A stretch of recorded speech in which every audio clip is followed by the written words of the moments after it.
All right, I'm going to call this meeting to order. Thank you for your patience as we get our recording equipment in order. Tonight, we're going to begin our meeting with an invocation. Lisa, can I ask you to do that? And Paul, would you lead us in the pledge? Sure. And we'll begin that way.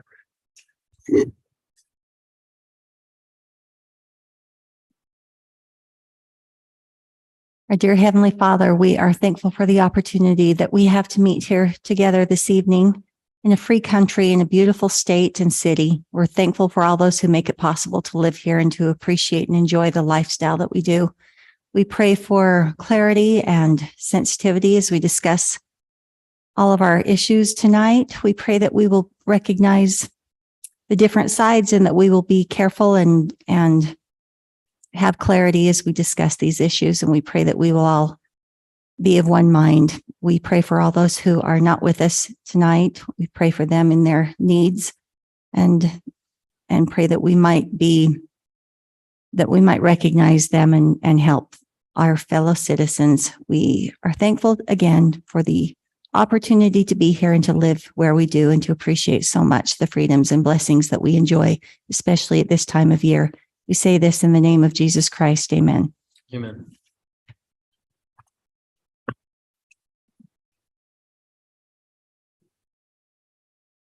I pledge allegiance to the flag of the United States of America and to the republic for which it stands, one nation, under God, indivisible, with liberty and justice for all. Okay. As we begin tonight, let me mention that Councilman Seth Teague is excused, and Councilman Savage is expected to join us a little later. He's out of town for work and originally planned to have his arrive soon enough to be on this meeting, but his plane was delayed, so he will be here joining us remotely separately. Okay. Number 2 on our agenda is public comment. I see some faces I recognize from Planning Commission. Let me just mention that you can make your public comment during this item. We will also be in a work session later tonight where the item I believe you're here to discuss will be discussed, and there will be a public comment then as well. You can choose to comment at both of those if you'd like. Just letting you know that because it's not on this agenda, it is on the work session agenda, which will follow this meeting. You have up to 3 minutes to bring to our attention an item that we are discussing or your feelings on another subject or something you'd like on the agenda. If it's an item that is not on our agenda, we are not able to respond tonight, but it can be on a future agenda where we can respond to you. So with that said, if you have a comment, you're welcome to come to the podium. I'll take public comments. I'll go first. Dallas Johnson, 3228 West, 700 South. We live in Trails Edge. There's a proposal to put a second phase back there, 180 units. That's 9 units per acre. Our neighborhood is right now about 4 units per acre. I don't know if you've been to the south part of the city and you've seen how congested the area that's similar to what's proposed, that has all the condos and all that. I've driven through it at 6 o'clock at night just to see how crazy that is. What, 60 feet is the width of a road or whatever. It's just not enough. And we want to keep a nice bedroom community, understand that growth is going to happen, understand that that's just the way things are. But much like yourselves in your neighborhoods, you want room. You want to be somewhere where you know your neighbors. I'm assuming if we have that 180 back there, we probably won't know many of them, I'm assuming. But we have a very tight community. And we had 3 times as many people here last time. I think once they hear what's going on, I think you'll see some more show up. But please, as you look at this, just say no to the gigantic 180 houses, and don't let that happen to our city. We don't want to be another West Valley. I don't want it. I mean, we have a beautiful community, and why not just keep it and smart growth? So thank you guys for your service. Appreciate it.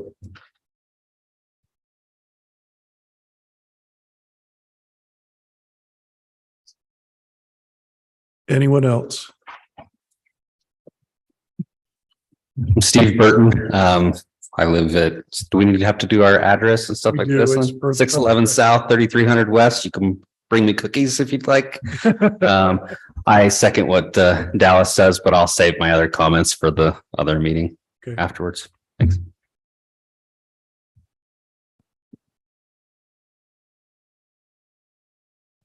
I'm Scott Sechrist, 449 South, 3350 West.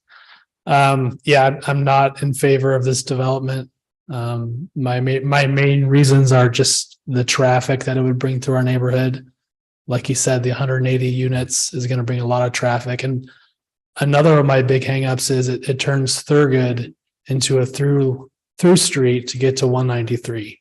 So we'll have speeding traffic going through our neighborhood of people trying to get on 193.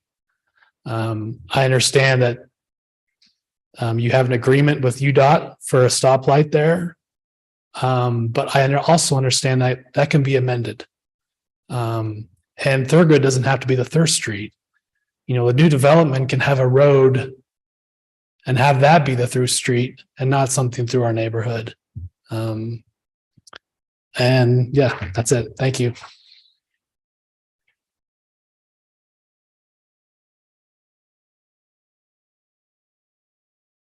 Anyone else at this time? Okay, seeing none, I'm going to close public comment. Next item on our agenda is approval of minutes. We have minutes from September 27th from our work session, a special meeting that was held on the 27th, and notes from the October 11th regular session meeting. If there's no corrections, I'll take a motion for approval. I move that we approve the minutes from September 27th work session, September 27th special meeting, and October 11th regular meeting 2022. Do I have a second? I second. Motion's moved and seconded. All in favor? I Any opposed? rely on Seth so much for this right here. I just can't even bring myself. Okay, so motion passes unanimously. Mayor, Yes. we did have that one emailed public comment. Do you want me to read I'm that sorry. into the record? Yes, let me reopen public comment so that you can read that into the record. Okay, this email is from Carly Sanchez and she provides her address is 2637 West, 3230 South. She says, I'm asking for code to be amended to allow 4-foot height fencing for front yards in some capacity, whether it be privacy or semi-privacy. As stated in the information, all cities around us allow some degree of 4-foot front yard fencing. In my research, 4 feet is more accessible and comes in a wider variety of styles, as well as cost is about the same as 3 feet, sometimes even cheaper. It would also allow for fences that have a U-type shape that are sometimes 3.5 to 4 feet in total height. Thank you for your consideration. Okay, and I will now close public comment again. We'll move on to item number 4, which is proposed ordinance 2022-30, amending Syracuse City Code 10-125-120 related to preliminary requirements for proposed development within a sensitive overlay zone. I'll open that for discussion or a motion. This is the one that we talked about to clarify that we don't need to go through, Process for wetlands mitigation. through the Army Corps of Engineers, correct? That they just kind of ended up being a middleman of a middleman That it's already in the state law that. yeah, it's already questioned and there's already the ability for us to recognize whether it's there or not. And so a Yeah. lot of times we're postponing, right? Isn't that the By a biggest lot. issue? By months and months and months, we're stopping. It just seemed to be like a bureaucratic stopping point when there's. With an extra fee, like, And all they're doing is reiterating what we already know. yeah. And the people who are doing are involved in it have the option to say, I want this. Yeah, I feel like we were just paying them a little extra to, get involved, even though they didn't want to be, to make us wait longer. Okay. So I move that we amend Syracuse City Code Section 10.125.120 related to preliminary requirements for proposed development within the sensitive overlay zone. I second. Do I Moved need and to say what the amendment is? Sorry, do we? Okay. Moved and seconded. Do we, let's see, all in favor? Aye. Aye. Any opposed? Motion passes unanimously. For item number 5, I am recusing myself of item number 5 because I have a relationship with the organization, so I will have no input on this. I will turn this over to Lisa Bingham, second Mayor Pro Tem. I had expected never to have to do this because Jordan was supposed to be next, and now somehow he managed to withdraw as well. So I will begin by just opening it up for discussion. This is a proposed resolution R-2236, authorizing the execution of a consultant services agreement with Blue Line for design services for the West Davis Corridor Aesthetics Improvement Project. We've discussed this. So would these Previously. would be the folks to bring up the idea of native flowers, right? Like a native Well, generation. I think, They're the ones that are doing the aesthetics. so I think this is just for the discussion to have them be the consultants. So yes, I don't Then, think they've yeah. come up with a design yet, but it's Well, we're just gonna that they talk will, about that yes. before they start designing, right? Right. Yeah, so Yeah. whoever Just making sure. did the design, that's who you'd want to, I think, interject. Have them, yeah, okay. Well, thanks, Paul. Appreciate that. So I move we approve the proposed resolution R-22-36. Councilmember Yes. Carver, I apologize Doing for it. interrupting. I did want to put on the record, as the agreement is attached, the maximum contract price right now says 59,700, and this staff would be requesting that if you're going to move to approve the execution of the agreement, that we up that maximum contract limit to 67,700. And that's just based on there being some options available to the city. The city does not have to exercise those extra services, but that would be an option if later down the road we determined that was something we needed. So we received that email, right, saying that Yeah. they may be required to provide something else for the state. Is that your understanding? So Yes. it was so that this keeps them from having to come back to us again To do to an have it amendment. to have the bid process redone. Yes. So And those contract prices are in the proposal that are attached. So you can see what the cost of those are. Thank you, Miss Bree. You can always interrupt, never apologize. Oh, no I love it problem. when she does that. It makes me happy. Okay, so do I do this again? All right. So I move that we approve the proposed resolution with the correction that Ms. Bree offered us. 20, where am I at? R-22-36, authorizing the execution of a consultant services agreement with Blue Line for design services for the West Davis Corridor WDC Aesthetics Improvement Project. do I have a second? I second. All in favor? Aye. Hi, Aye. Aye. that was very weird for me. All in any opposed? Motion carries. I turn the time back to Dave. Thank you very much. How was that? How was that? Was that? Wonderful. You're great. Well done. And now that they're under contract, I won't have to recuse myself anymore from discussing the project. Item number 6, authorization of award of contract for Syracuse Secondary Reservoir Project Phase 2. Robert, is there anything we need to know before we engage here? Yeah, I just mentioned that the first phase of the contract that was awarded was just to do some piping along Bluff Road to get water from the Bluff Pond down to about where this reservoir site is, which is about 2,700 south and 2,000 west, thereabouts, 2,100 west. So this phase 2 really is constructing the reservoir, 37.5 acre foot reservoir with pump station and transmission line along 2,700 south. So construction schedule is looking at they can begin this winter and it'll be April 15th, 2024. They needed a full year for construction on this because there's a lot of equipment and pipe fittings and pumps that are and filters that are specialized and just have a long lead time. So they know they won't be able to get it done before this coming irrigation season. So it'll be a full year construction. Anyway, so we received 6 bids in the packet. All of them have been pre-qualified. They do this type of work and they do a very good job. All 6 of them are shown in the packet. Low bid is from VanCon Inc. at 14.5 million. And you know, they range clear up to 18.7 for the top bid. So the bids were really well put together.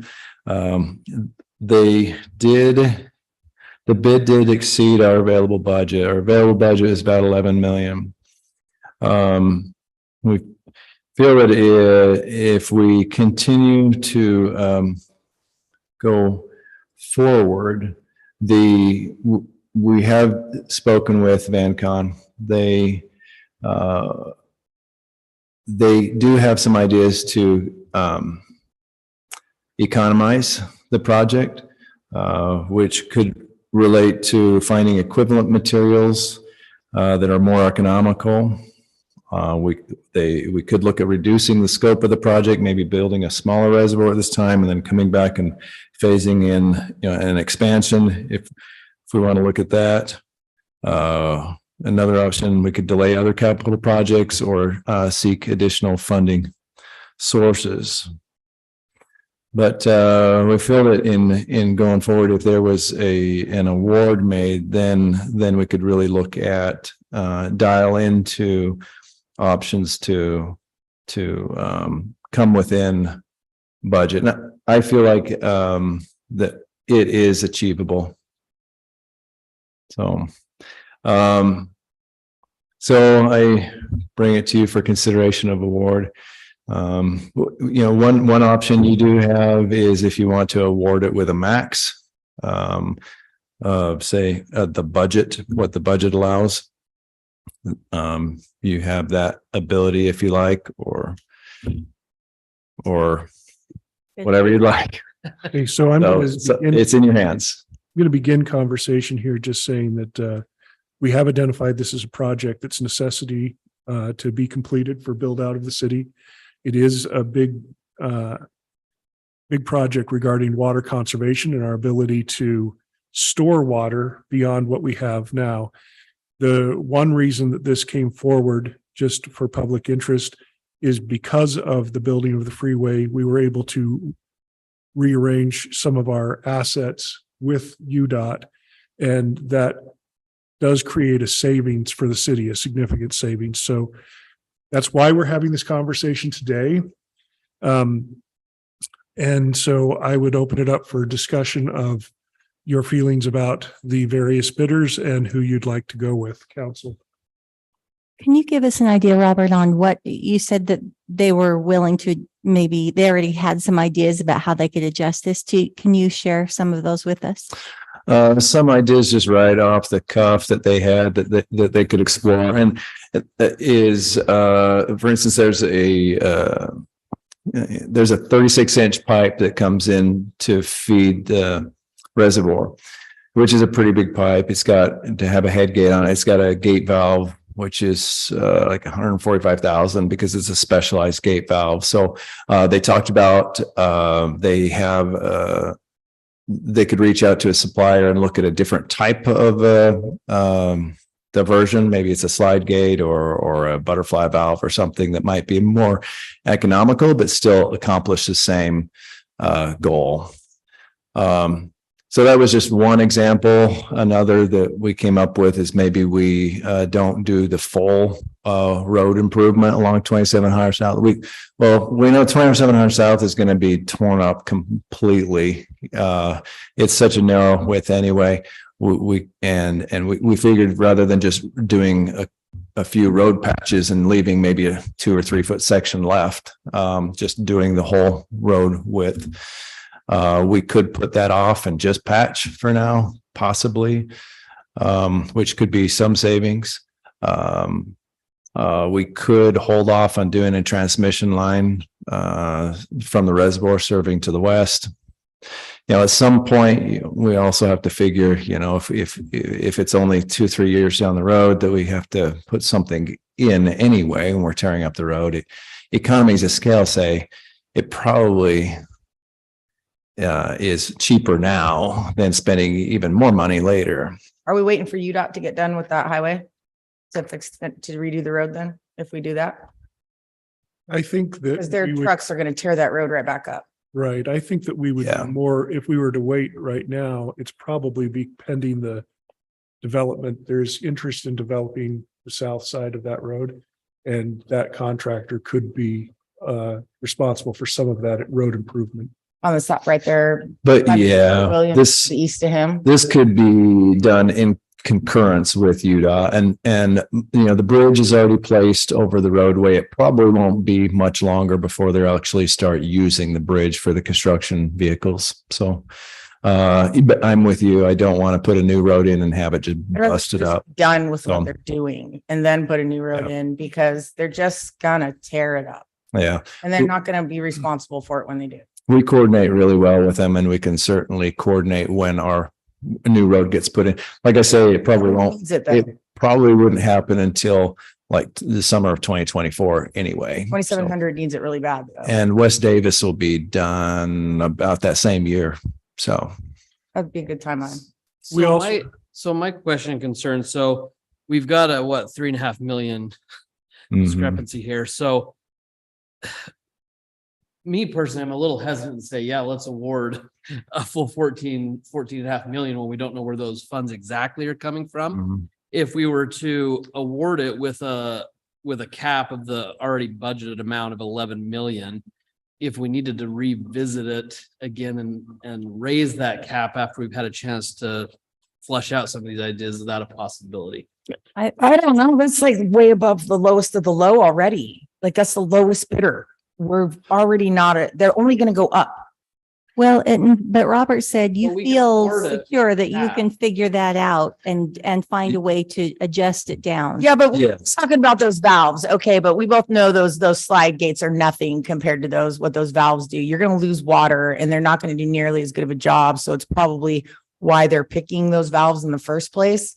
And to put it down to a slide gate, you're going to replace that a whole lot sooner. And look at that. Farmer knowledge comes in handy from time to time. Y'all listen. But I'll repeat what I said, because so what I'm asking is if we were to say, hey, let's approve and award with an $11 million cap. Can we come back after we've had time to actually evaluate and flesh out some of these things? And Yes. see if there's I'm not saying. See if we there's a wouldn't way to have possibly bring the cost down. cost down or find where we're Gonna get it from. Or find, yeah, or find where, Right. yeah, Right. I agree with that. yeah. Yes. So the answer is yes, that is possible. We could do And something. there are other things that we can do to apply for more funding and places that I we can mean- reach that maybe didn't come back positive this time, but we can reapply or. Yes, another option was, we did receive a $2 million grant, which is helping this out. We could explore going to the next year's worth of, the grant that's available. That cap, see, we got the max at 2 million. But there's, this next year's grant, the cap is up to 5 million. So if we're able to put in for that and get more money, then, And there's but some, we wouldn't know until the next year, right? there's some discussion that there is going to be water conservation money come available this year Mhm. that has not been available in the past. That's the governor's discussing that, of course, has to still be authorized, but we're only a few months away from that discussion being had in the legislature. So that could become a new. One of the things I don't want to happen though is by us looking into how we can slim that budget just a little bit on their end is cutting like quality just a little bit and a little bit and a little bit, because the little bit by little bit you end up with, then on the other end of that, you're going to end up with an angry person yelling. Mr. Robert, does that work out? Well, When- I would yeah. agree with you that I think we are smarter to do this right. Yeah, than the to water do you this don't want to in a mess with. way that we have to make more repairs over time, because that just ends up costing more money. So I don't think that we have to agree that we're going to Cut costs. cut all of it. Yeah, I get that. I just don't want it The to like, solution could be to just find where we're getting that. Find more money. yeah, Yeah. yeah.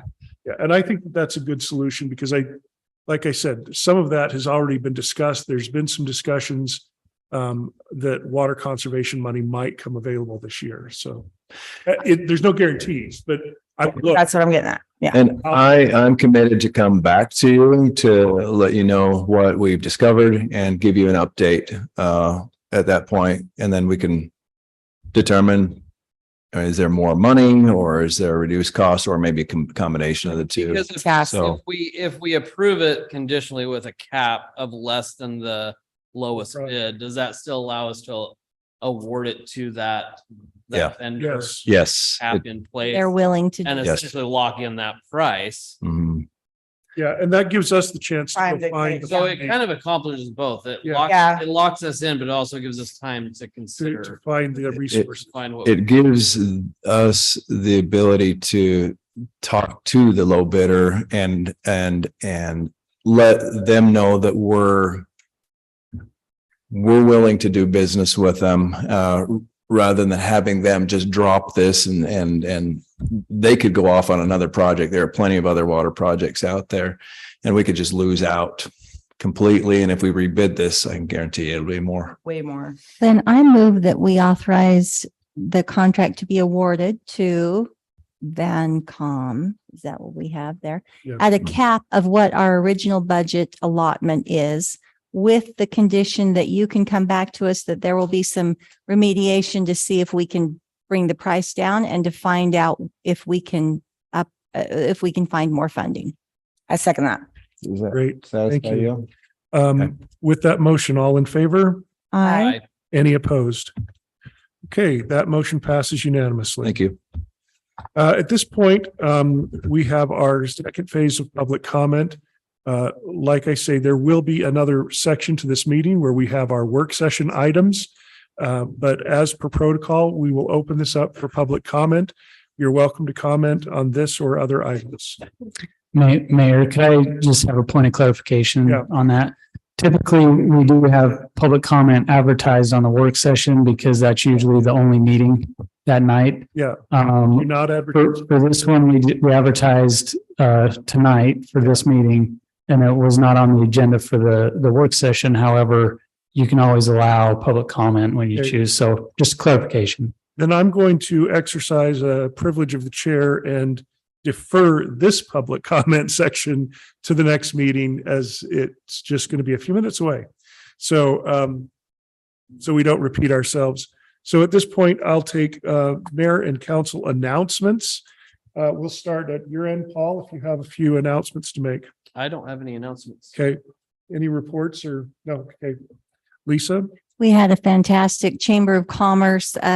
We went to Syracuse High and had a job fair where we had 30 or so businesses, local businesses, and about 70 kids participate, and several job offers were made, and we were able to make a great connection for our community, for our citizens and our business owners. So that's something that we're going to pursue going forward, and that will be kind of the niche area that we focus on within the Syracuse or within the West Davis Chamber of Commerce. And then I have a conversation request that we discuss impact fees for ADUs, and maybe the rest of you got this same email, but I think it's something worth discussing. So maybe we can place that on a future agenda if that's something we can do. It's just a discussion on impact fees for ADUs. And we can go into detail on Very that. well but detailed. yeah, he did a lot of research to kind of break it down and see what he might expect and what we could maybe make some adjustments to. So, and that's it. I'll ask for some clarification on that item as well, because I think that there's a few things that were left out. Great detail, but I think there's some things that we have to discuss. So that'll be a future agenda. Jen, The mural on this is when I need him. The mural on the museum is done. Yeah. Okay. Beautiful. Jordan, where's Jordan? He's the art guy. It's fantastic. It's gorgeous. it was wonderful. That's Wendy Dimmick who created that. She's a fantastic artist and a resident here. And in fact, her son is Hunter Dimmick, who was in the, I believe, Paralympics. Oh, And anyway, great talent. I don't know. Did we talk about the pumpkin walk yet? It was amazing. Haven't talked. And then did we talk about all that? I don't No. remember. Okay. Yeah. The been pumpkin 100 walk was years since it's been- fantastic. And that would be Jordan also. So now I'm going to hijack that from him. It was great. I actually sent Miss Cresta a picture of a pumpkin that has a witch on it. And I was like, whoever did the self-portrait of me should win first place. And she liked that too. And I don't know if we talked about the open house for the fire and police, but that was really, really fantastic. That turned out so great. And I'm super looking forward to next year. I don't know about those two fellas and Mr. Robert, but I'm super looking forward to next year. Besides that, I'm a little ill prepared for this. So I do want to say I've had interactions with both our police and our fire the last couple of weeks. Bless you, all the people involved. They were fantastic. Burned down. We had our business in Clinton was an alarm was going off and one of our officers came to the door at midnight and didn't even report on what I looked like when I answered the door from my understanding. So bless him for that. And he was great. our fire departments, they're all, And- my neighbors make a joke about that they're more unified than the Oh, great. unified fire department, all the ones around here. Yeah, they did so great contacting each other. And then we had a tour set up for our fire department and it was fantastic. And so thank you. A couple of things I want to share. We last Thursday held the longest meeting in sewer board history. 6 hours straight. What'd you guys talk about? Well, we have some major changes that have happened out there. Yeah, I'm not going there. I know you teed it up, but I'm not going there. So we have some serious budget things to talk about. And so, but one of the things that I wanted to bring to our attention, I already called out in staff meeting, was Robert was from our Public Works was asked to do a presentation to all the other cities who came in for a workshop on fats, oils, and grease disposal, and was commended as an amazing guest speaker. So we want to thank him for that. Also, we held our annual audit, and because of some issues with COVID, we had not gotten to all the cities. This is an audit of impact fees because the cities collect on behalf of the sewer district. And so we have to go in and audit all the cities to make sure that they collected correctly. And let me just tell you, it's like a thing. You don't want to be the city that screwed it up. Ours was perfect for the last 3 years. And I thank our staff, for both economic director and finance, for getting that right. Some cities were off by quite a bit, and that means they have to come up with funds to make that right. So good job to our people. The last thing I want to say about out there, we're facing some issues where similar to what happened with our law enforcement groups, this is becoming a very niche industry that is not replenishing with people with specialized skill sets. And there's some great jobs out there. So to any kids who are mechanically inclined and looking for a great profession, there's some really great top paying jobs out there, but there's so few people to do it that it is becoming a lost art. If you work on engines and pumps, this is a great job for you. And so Are you speaking of the sewer district or of the city? no, sewer Okay, district. sewer district. Okay. People in that profession. We do have some of those people on our staff as well, but it is becoming harder and harder to find people who are like, in this case, like a level 4 wastewater technician, which requires a lot of science. And so anyway. Well, when you ask for a PhD, it only pay like $20 an hour. You're not really going to get a whole lot of interest. We have positions out there that pay $50 an hour. There's So because they have such experience and it's so specialized. And believe me, everyone just wants that to go away. You do not want to say that we don't have people who can do that job, because then life is ugly for the rest of us.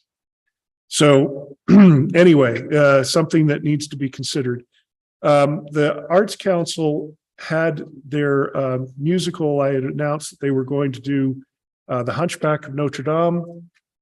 Because of contracting limits, their contract was rejected, so they have shifted, and this year they will do Freaky Friday the musical. So wish that will be a change.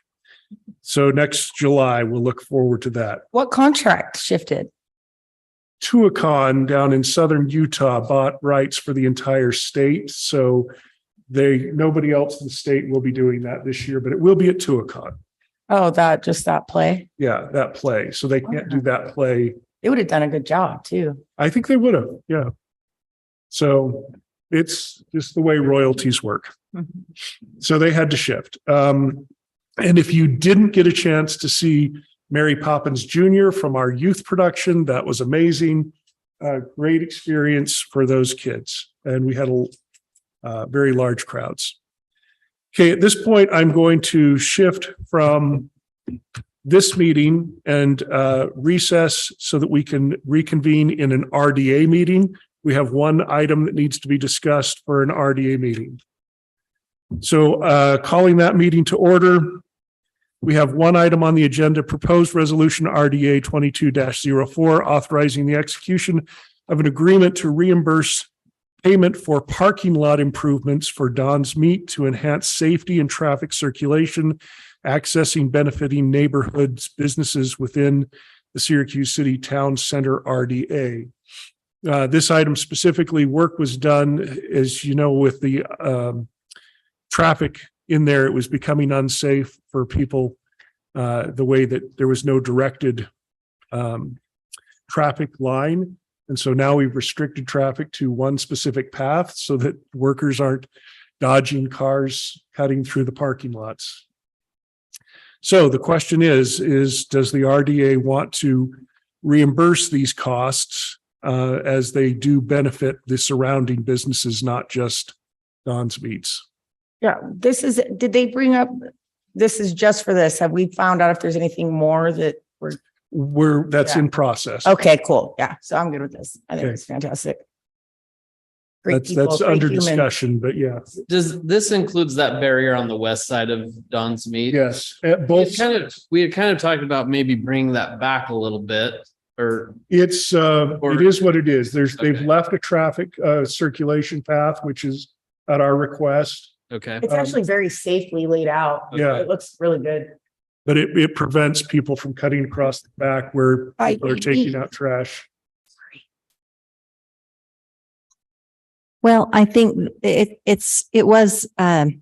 time was of the essence for this. I think that anytime you're talking about public safety, is there any liability that the city has to have provided this? Or is this something that should this be the responsibility of the actual business owner to have created, kept this from happening? My question, I'm basically just asking, is this something that the developer should have taken care of, or that the business itself should be responsible for? Is there a reason this should fall directly on us? Or is this something that can be shared with the business? I'm gonna, Why are we looking at that? I'm directing it at Brody, but it might be Noah. Sorry, I'm I'm not sure who we're looking at. I was thinking Bree, but Yeah. but The attorney. I will say this, so we have the opportunity to be a part of this. I don't think that it's required of the city.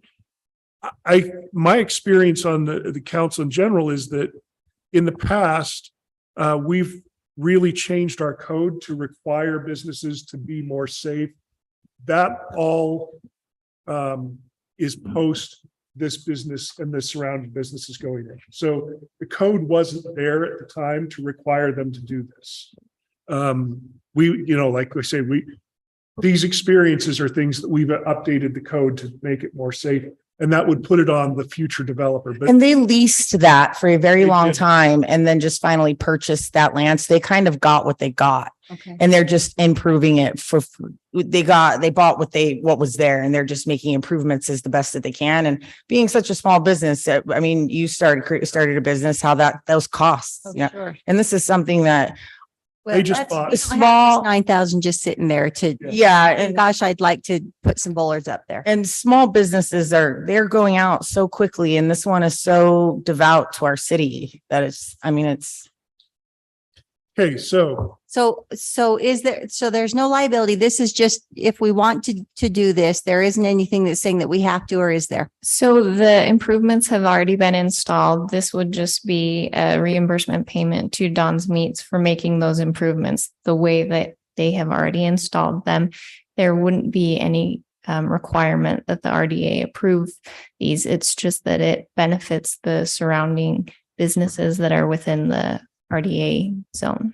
Okay, thank you. Well, and I do support this. I just wanted to know what our liabilities were to begin with. So that to be clear that we haven't been reticent to take care of this, but this is just something that has become an issue. But I think that anytime we can help small businesses, that's what these funds are for, in my opinion. But I agree. so do I get a motion?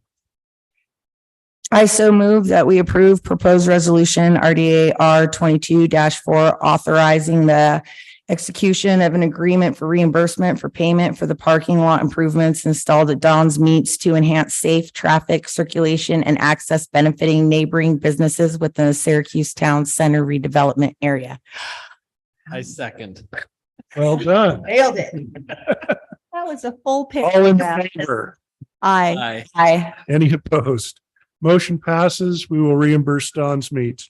I will now adjourn us from the RDA meeting and declare us in recess temporarily. We aren't adjourning from the business meeting because we later will be convening in a closed session to deal with property and character and competence and security issues, which the law allows us to discuss privately.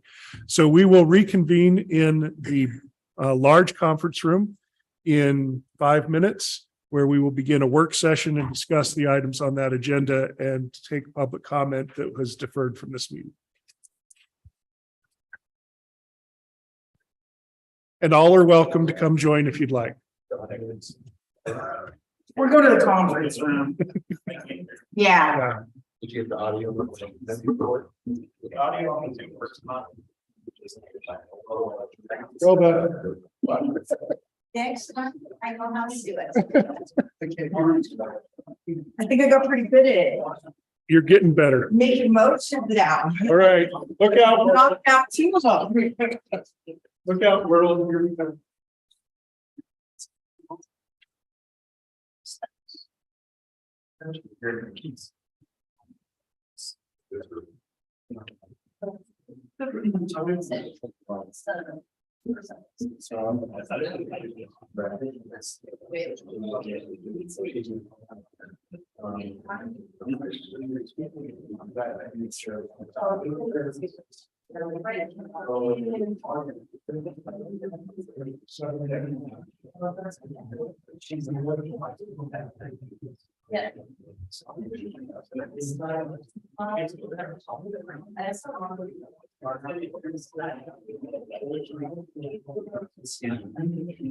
See, do you understand?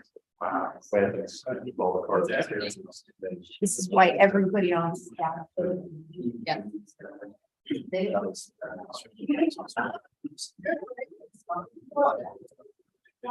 Where do we go? Let's go out and through. Yep.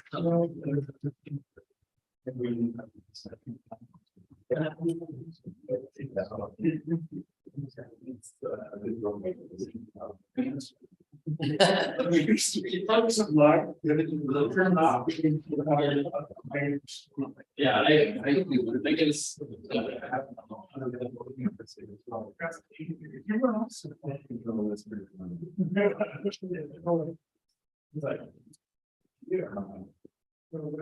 Honestly, I don't know.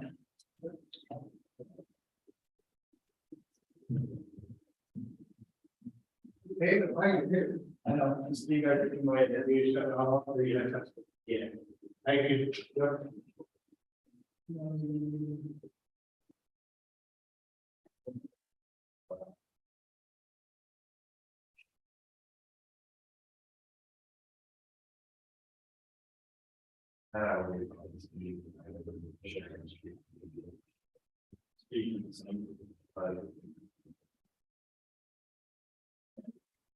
Yeah, what's the same now? They didn't use it.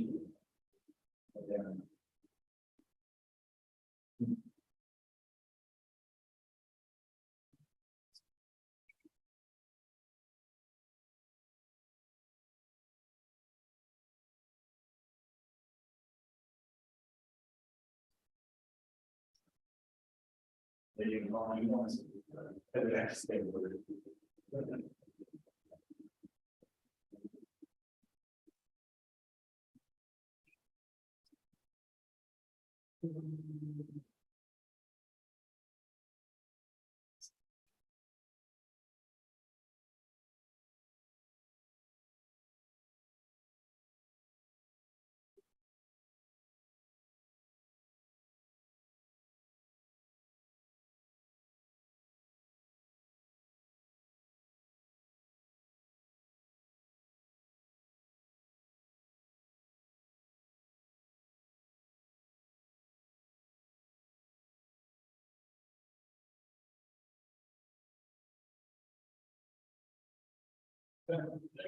Let's work on it tomorrow. I assume by recently. Yeah, it should. Yeah.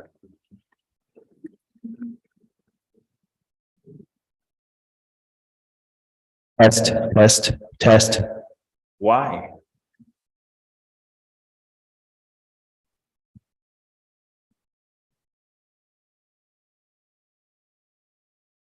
Test.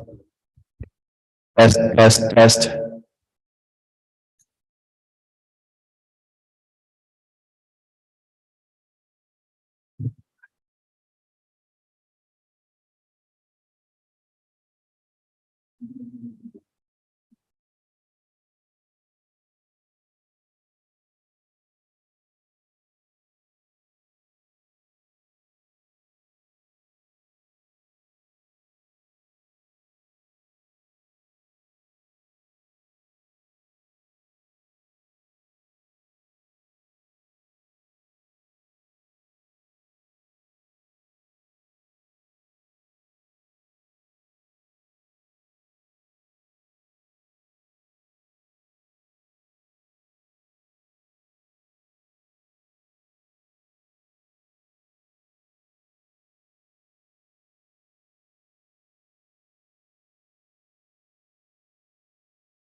She said.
Then open. And there's people here that have proof of it and can show that there was never a plan. Okay. In the recent history, there was in the plan to put it through, if I understand right. So, you know, with those disabled kids, it's, of course, people are gonna move. I'm never moving. I'm gonna have that little guy, he's got his Down syndrome, you know, we're gonna be there forever. And it is a worry, because he wanders wherever. And so anyways, when you consider, you know, just make sure you consider, you know, how you want it. It's not about just planning, it's about real people. And we're pretty tight in it.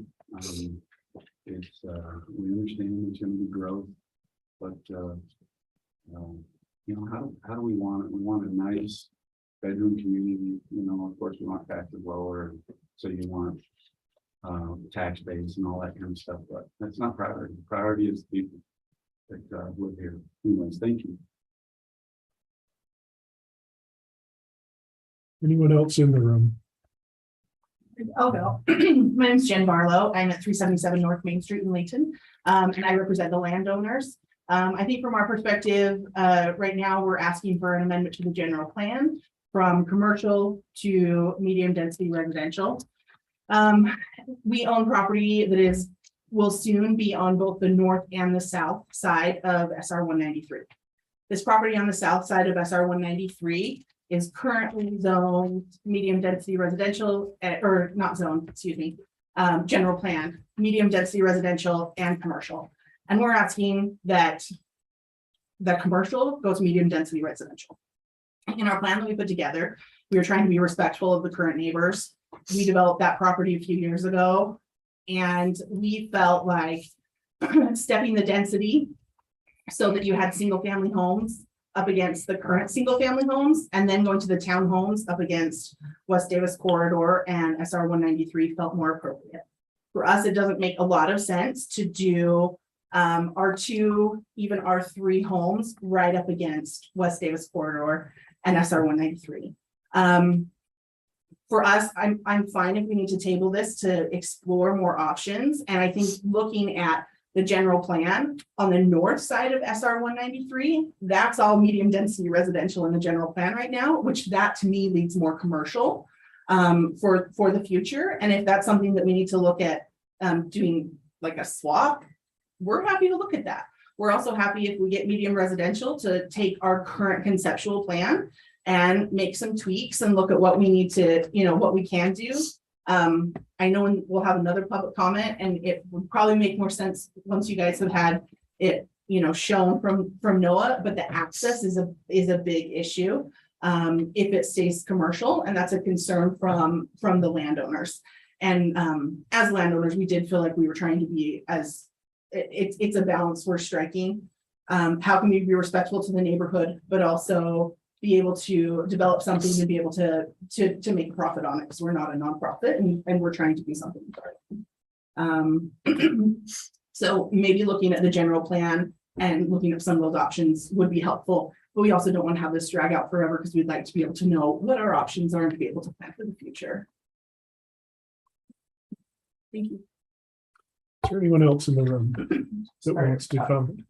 Is there a way we could pull off the development? Well, this is public comment, sir, so we're gonna have to wait till we get into the item to, in fact, I'm gonna ask Noah to take that down during public comment, because we're not in that discussion item. Thank you. He's excited. I know, but we can't make it a discussion legally yet. Okay, is there anyone? Can I ask a question? I'm sorry. Okay, this is not a back and forth. I don't, but okay, never mind then. It's just legally, it's not. So, all right. Pose it as a comment, You can make the comment as a question. and you can make a comment and we may be able to answer it later. If any question will trigger questions in our brain. We can, So Lisa Secrets, I'm at 449 South, 3350 West, and I guess my comment is if there is any.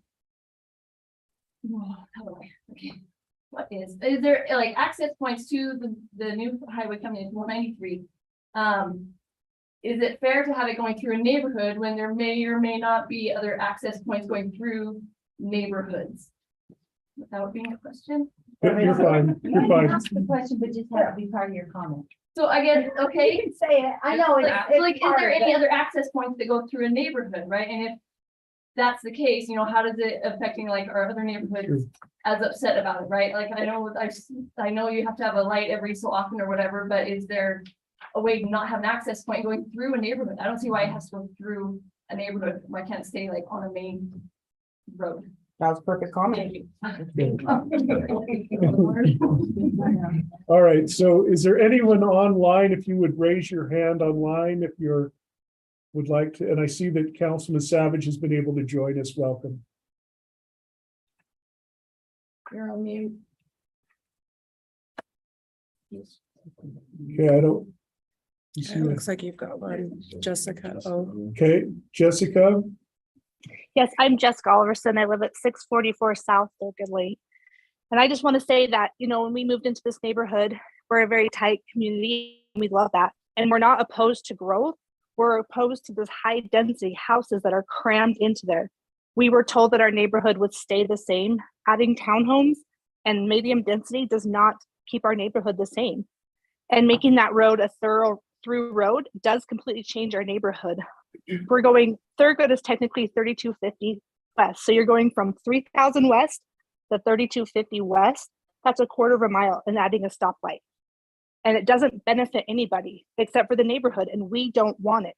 So I'd really beg you to listen to your residents instead of people coming in from outside of Syracuse trying to make money. And I understand it's their land, they need to make money, but we are asking you to uphold what you said you would do, and that's listen to your citizens. Thank you.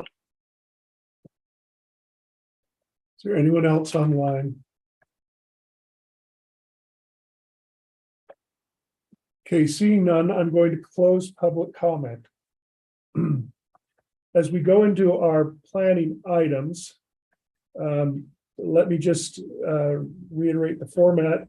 This is a table discussion for the council. This is not a public discussion.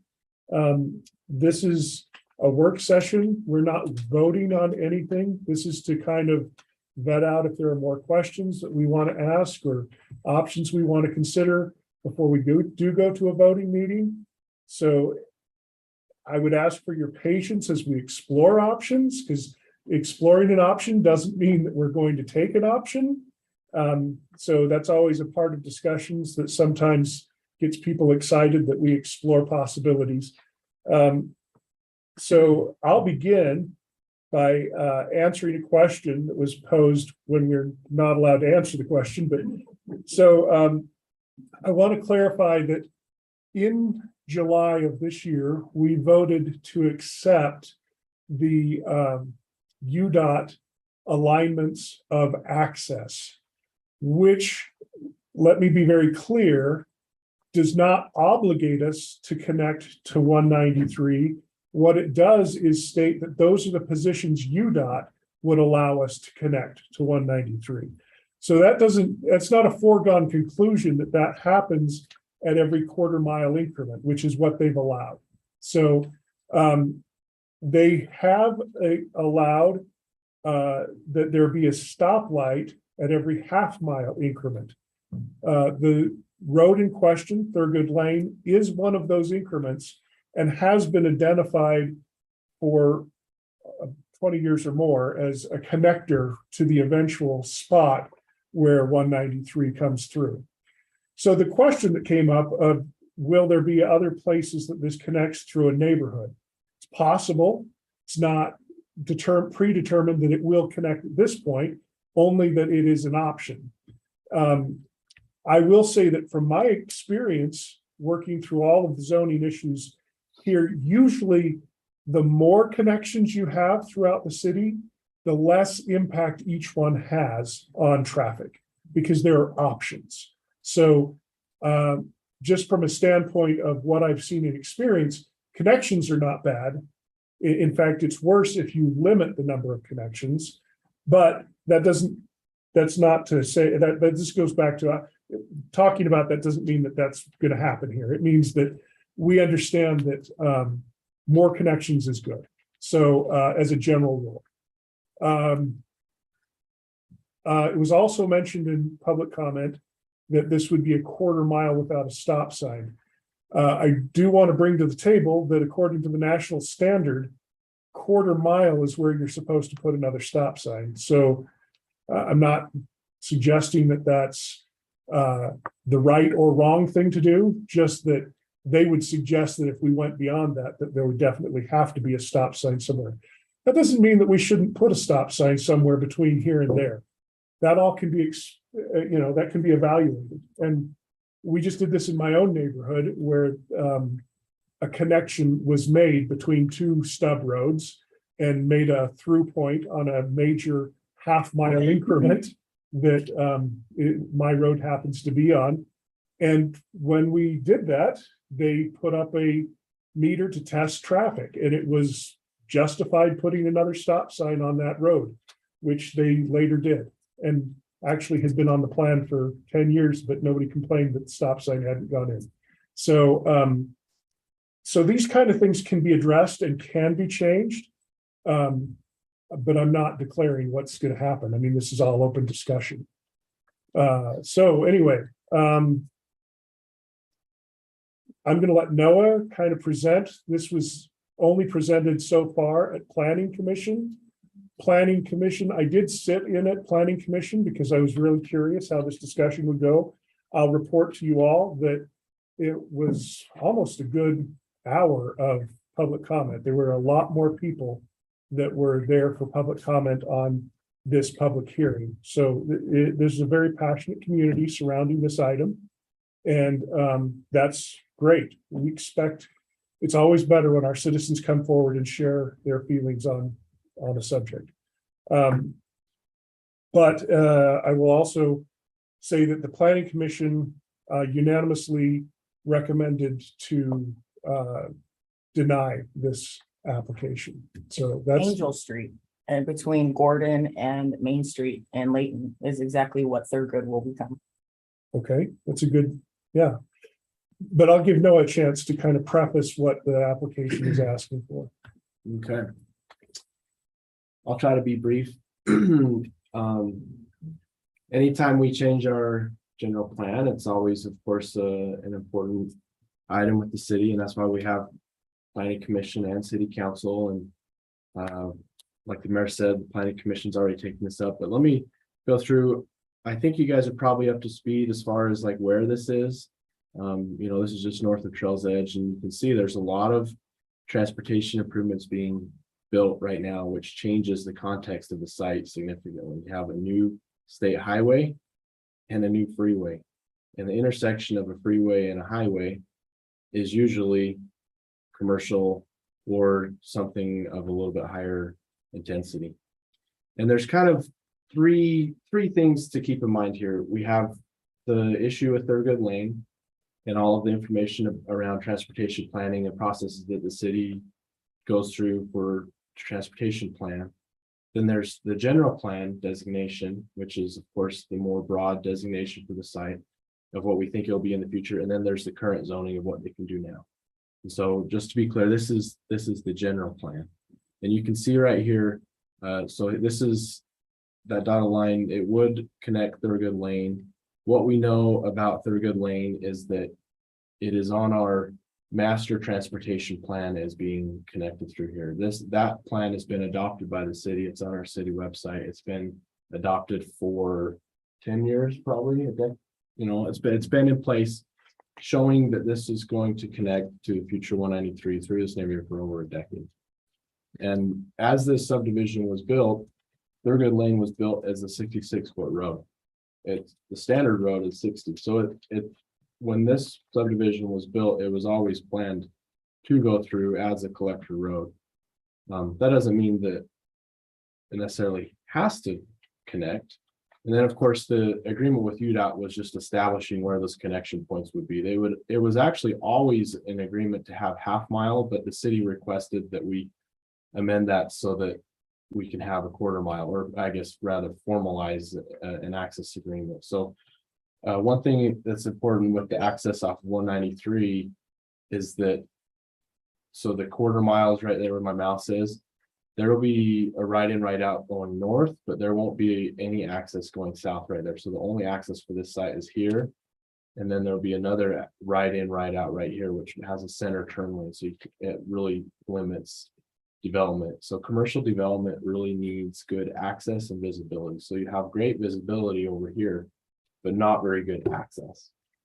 And, So let's be clear, that's allowable. It's not mandatory. Those are the allowable accesses. Yep, that's of course, UDOT is not going to make us do any of those. It's just as needed with development. We've recently commissioned a study that looks at what could happen in the area as far as land uses. Red, these are buildings actually now. You can see the city boundary right here. Red is commercial, yellow is residential, and of course the little small dots are the single family. And so you can see that I've highlighted the site in yellow. This study says townhomes, but doesn't mean that's what we have to do. That was just their suggestion of what the market viability. And then with the light being right there, they anticipated more commercial would be to the north of 193. So that would be our midtown crossing point, basically. Yeah, it could be like a neighborhood commercial or something. It's That's not. what I'm getting at now. And just for information, the West Point mayor has approached me to say that their intention is that it will be commercial to the north of 193. And that's why they were adamant that a light needed to be there so that people could get to that commercial from 193 in either direction. Are you talking about the one on Thurgood? Mhm. Okay. Yeah, they were really adamant that they wanted UDOT to allow a light. That doesn't mean that it's going to be there, but UDOT has allowed for a light because they want to be able to have 193 have access north or south to what they're planning to build on the north. So if West Point goes through with that and says, we're doing this, we have commercial here, we need to provide for, that light will go in either way? It will, but it doesn't mean that the road to the south goes in. That's our determination because that's in our city. So what's in the north of it is their city, so they get to determine if it cuts through. But the light will be there, but it could be a three-way or it could be a four-way. It's all depends on the mutual agreement of the cities. 89 in South Ogden or Washington Terrace, right there. South Ogden wouldn't put that as a freeway, so it made it up. Yeah. Yeah. So, as far as the Thurgood Lane and why it's on the master transportation plan, they have a model in their transportation planners and they look at where access and circulation is needed. We also have a city ordinance that says the maximum distance that the roads can be spaced out is a quarter mile as well. So we're trying to create necessarily a quasi grid so that, like the mayor was saying, it would distribute traffic a little bit better.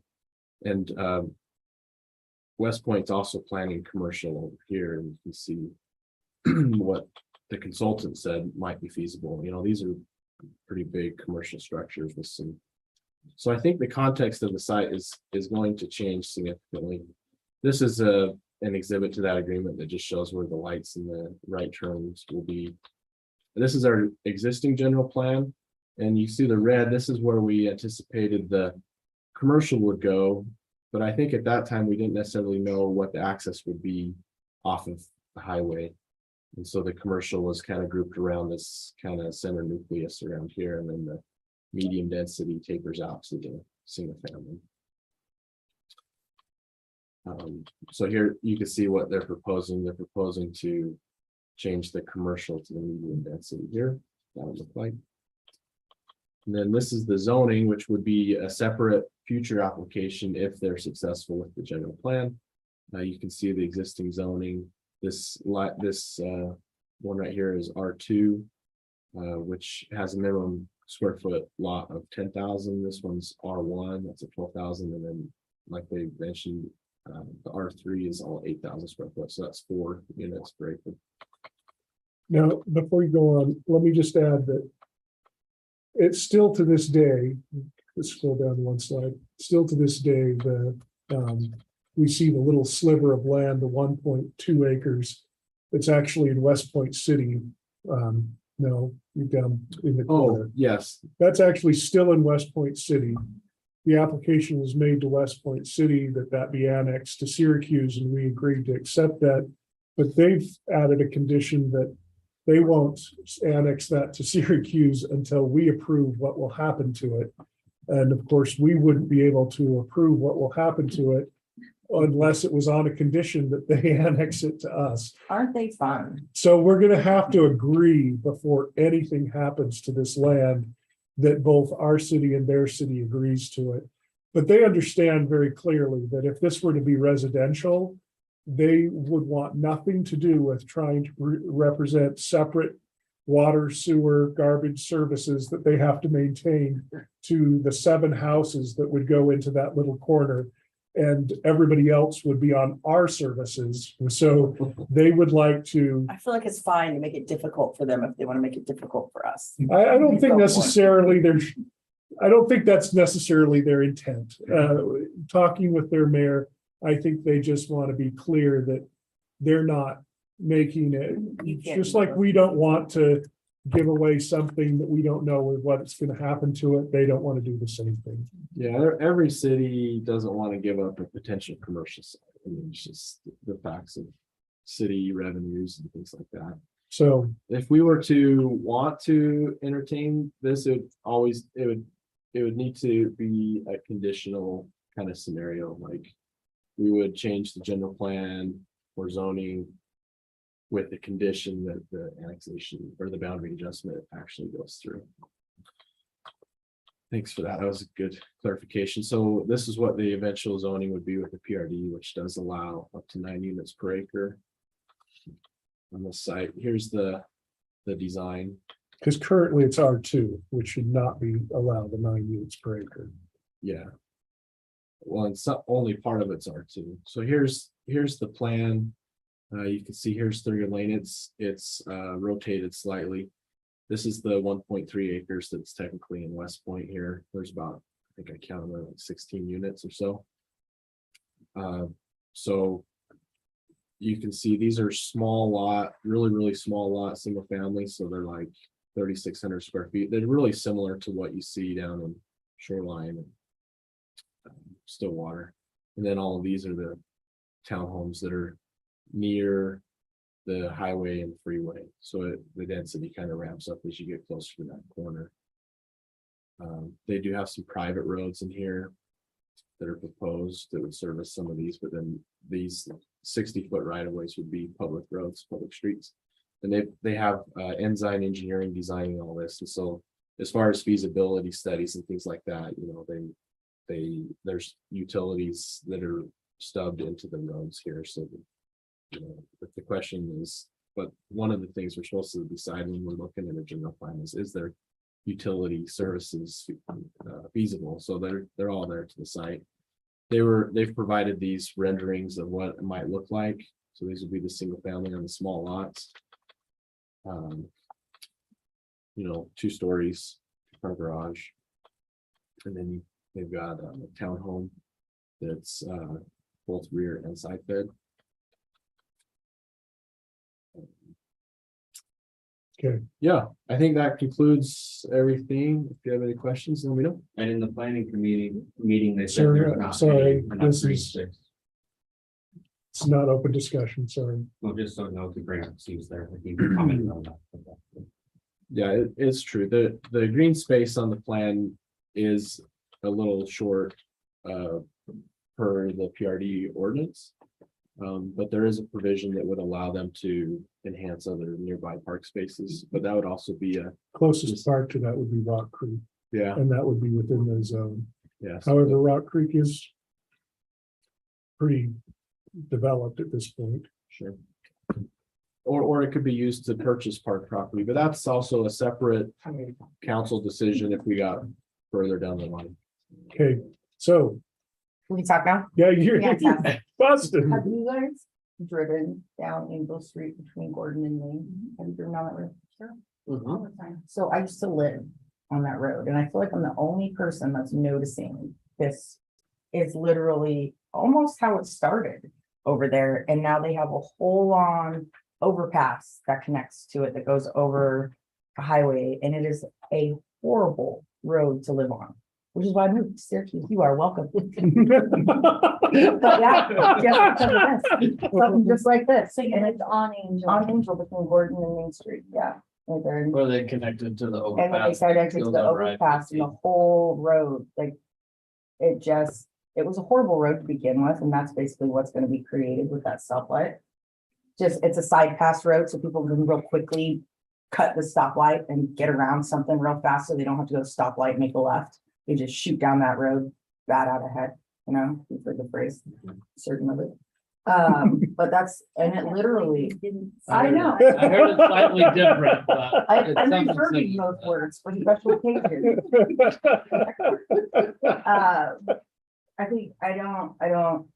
I wouldn't, if any city could learn from a city's mistake, cities should learn from Angel Street. It is the most horribly designed road in Layton. I mean, Chief, you work there, and that road is horrible, horrible. And this is just recreating that. Okay, I feel like. so I almost have to like. Set that part aside and look at what. We're kind of considering, right, though, because my I can question, safety first, so. okay, that's good. I'm glad you're here. So my question is, so this development, it, in our general plan, it goes across several different zones, Mhm. right? We've got commercial. Can you bring up the general plan as it is currently? Confusing that. Yeah. So there's where we are currently, and you can see it goes, it's some commercial, it's some medium density. How long has it been since we redid the general plan? And when we redid the general plan, did we know that the West Davis Highway was coming through here? Yes, and the reason, when we redid the general plan, which was 2 years ago, 2019. 2019. So when we redid it, what we didn't know is where 193 and West Davis would connect and what the shape of that road would be. Right. Because we just kind of had a general idea.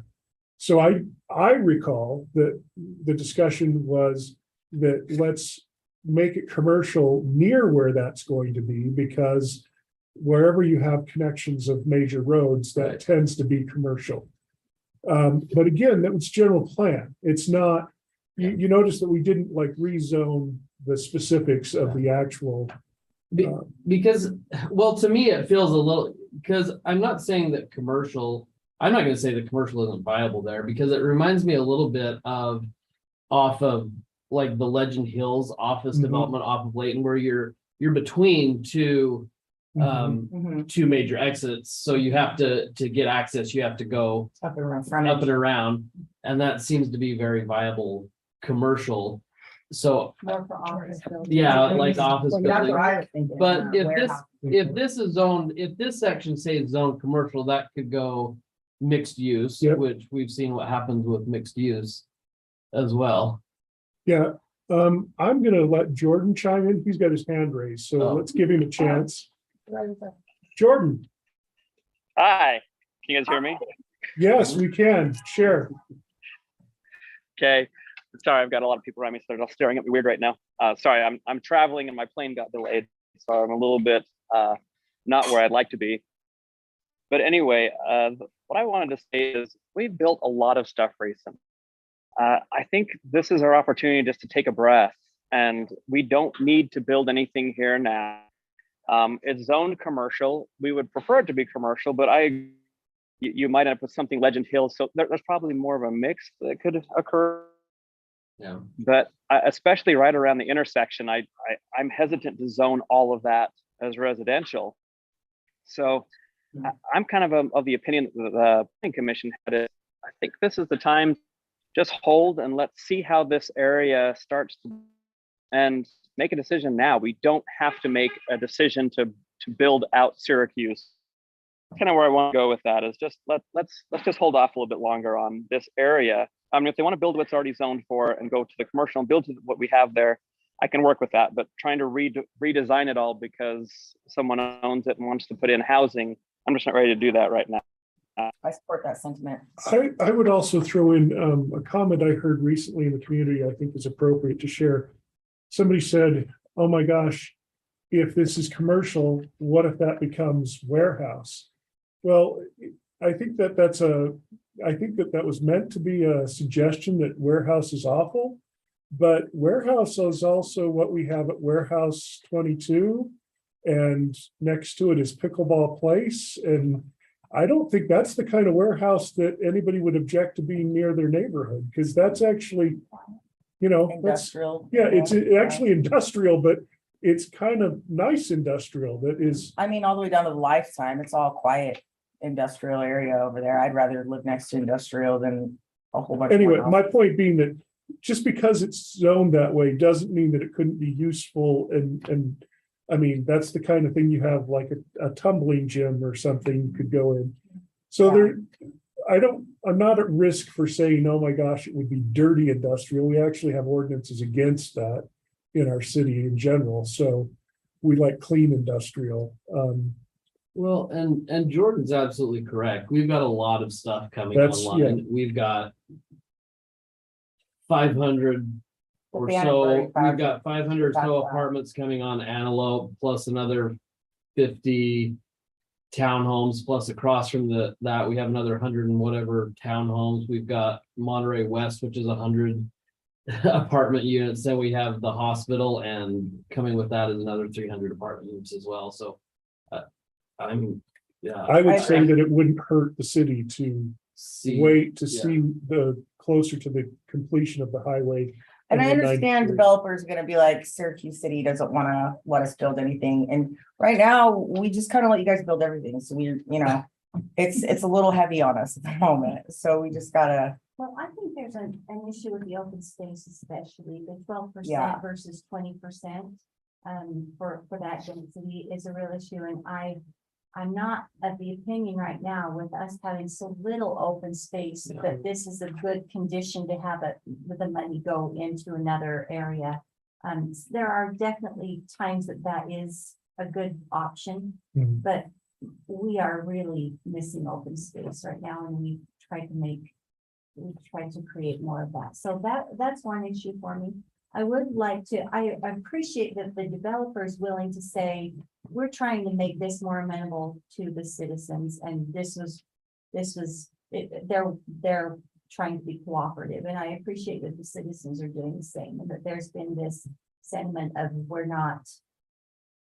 we're concerned with these things. We appreciate that there will have to be, eventually there is development, and we cannot impede a landowner from selling it. A lot of people have a misunderstanding about what our role is in government, that we are land use, but we do not get to impede sales for anything, especially if it's selling for something. We couldn't tell you can't put a home where you want to put a home if it's zoned for that, and that's just it should be that way.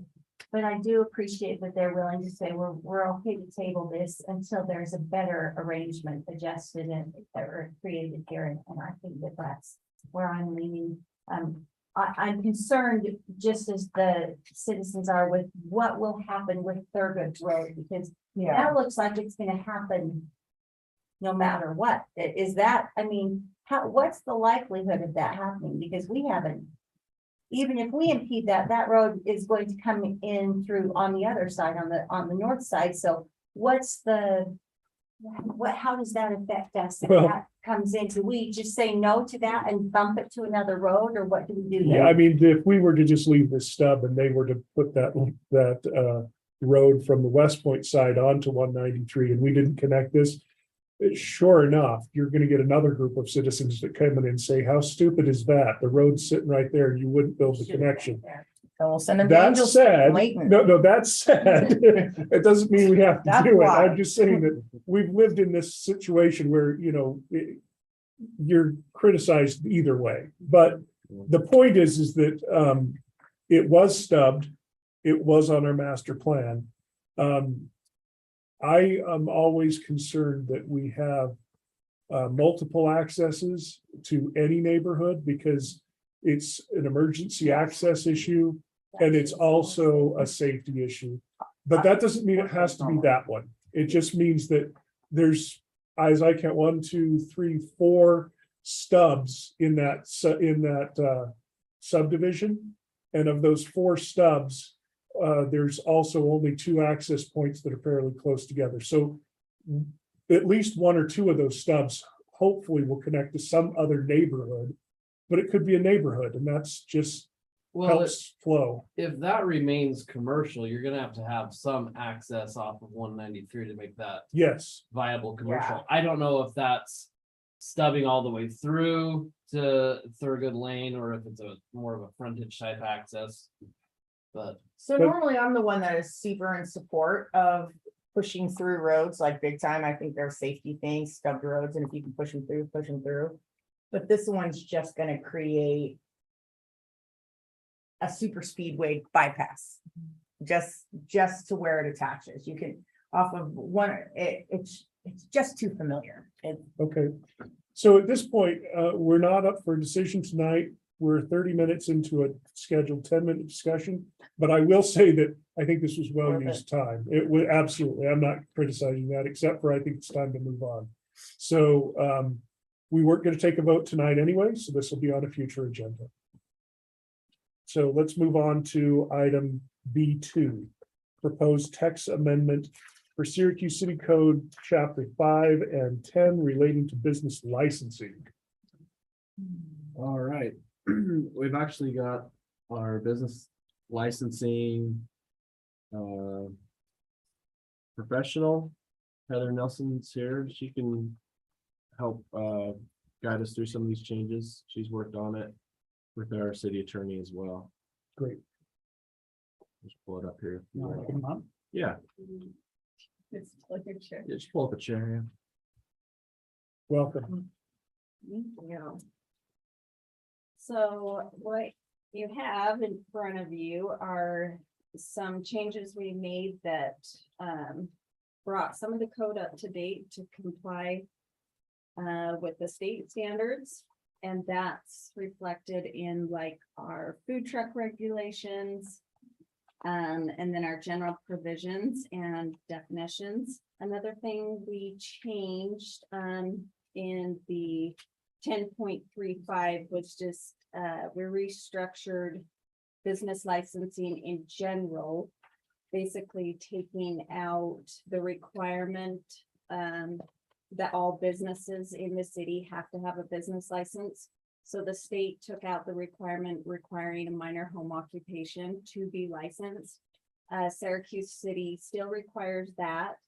It was taking up a lot of staff time, takes up a lot of money. Some of our fire inspectors, they'd have to go out and look at some of those minor home occupations where customers were coming to the home. So it's costing that. So that's a proposed item we had scratched from this, and then so that it would not require the minor home occupation, but we would create a major A and major B. A major A home occupation would be any customers coming to the home. It would be preschools and daycares up to like 6 or 8 children. It'd be like your smaller instructional classes under 8. And those would be a conditional use permit that staff would review and provide. And then a major home occupation would be your bigger operations. So your classes 12 and above, your daycares up to 16. It'd be kind of like how we have the swim kids. So it'd be the much bigger, and those would continue to go to city council and planning commission. So just the proposed items, just basically kind of outlining everything that would be in those categories. Basically like major home occupation aids, you know, the one chair salons, micro enterprise kitchens and things like that. And then those would have a fee associated with it, which would cover the building department and also the fire inspectors that have to go in and inspect those, sometimes yearly, sometimes just when they begin. That's kind of how we restructured things as a suggestion, and then also bringing a bunch of the language up to date and in compliance with what the state suggests. And this is one that's more red text than we're used to, so there's a lot of change, but it's open for discussion. I had to go back and reread it a bunch of times because some of it's red crossed out and some of it's just red. And some of it's underlined red. And I was like, hey, is this different? Or We changed our mind on the new stuff. yeah. Even though part of it. Yeah, there's a lot of red, but I think a lot of it is more reorganizing more Yeah. than anything if you start reading through it more. Like a professor, like not wrong. yeah, a lot of it, a lot of these changed, like the food truck and stuff like that was back in 2018 and stuff like that. It's And way more so- small business friendly.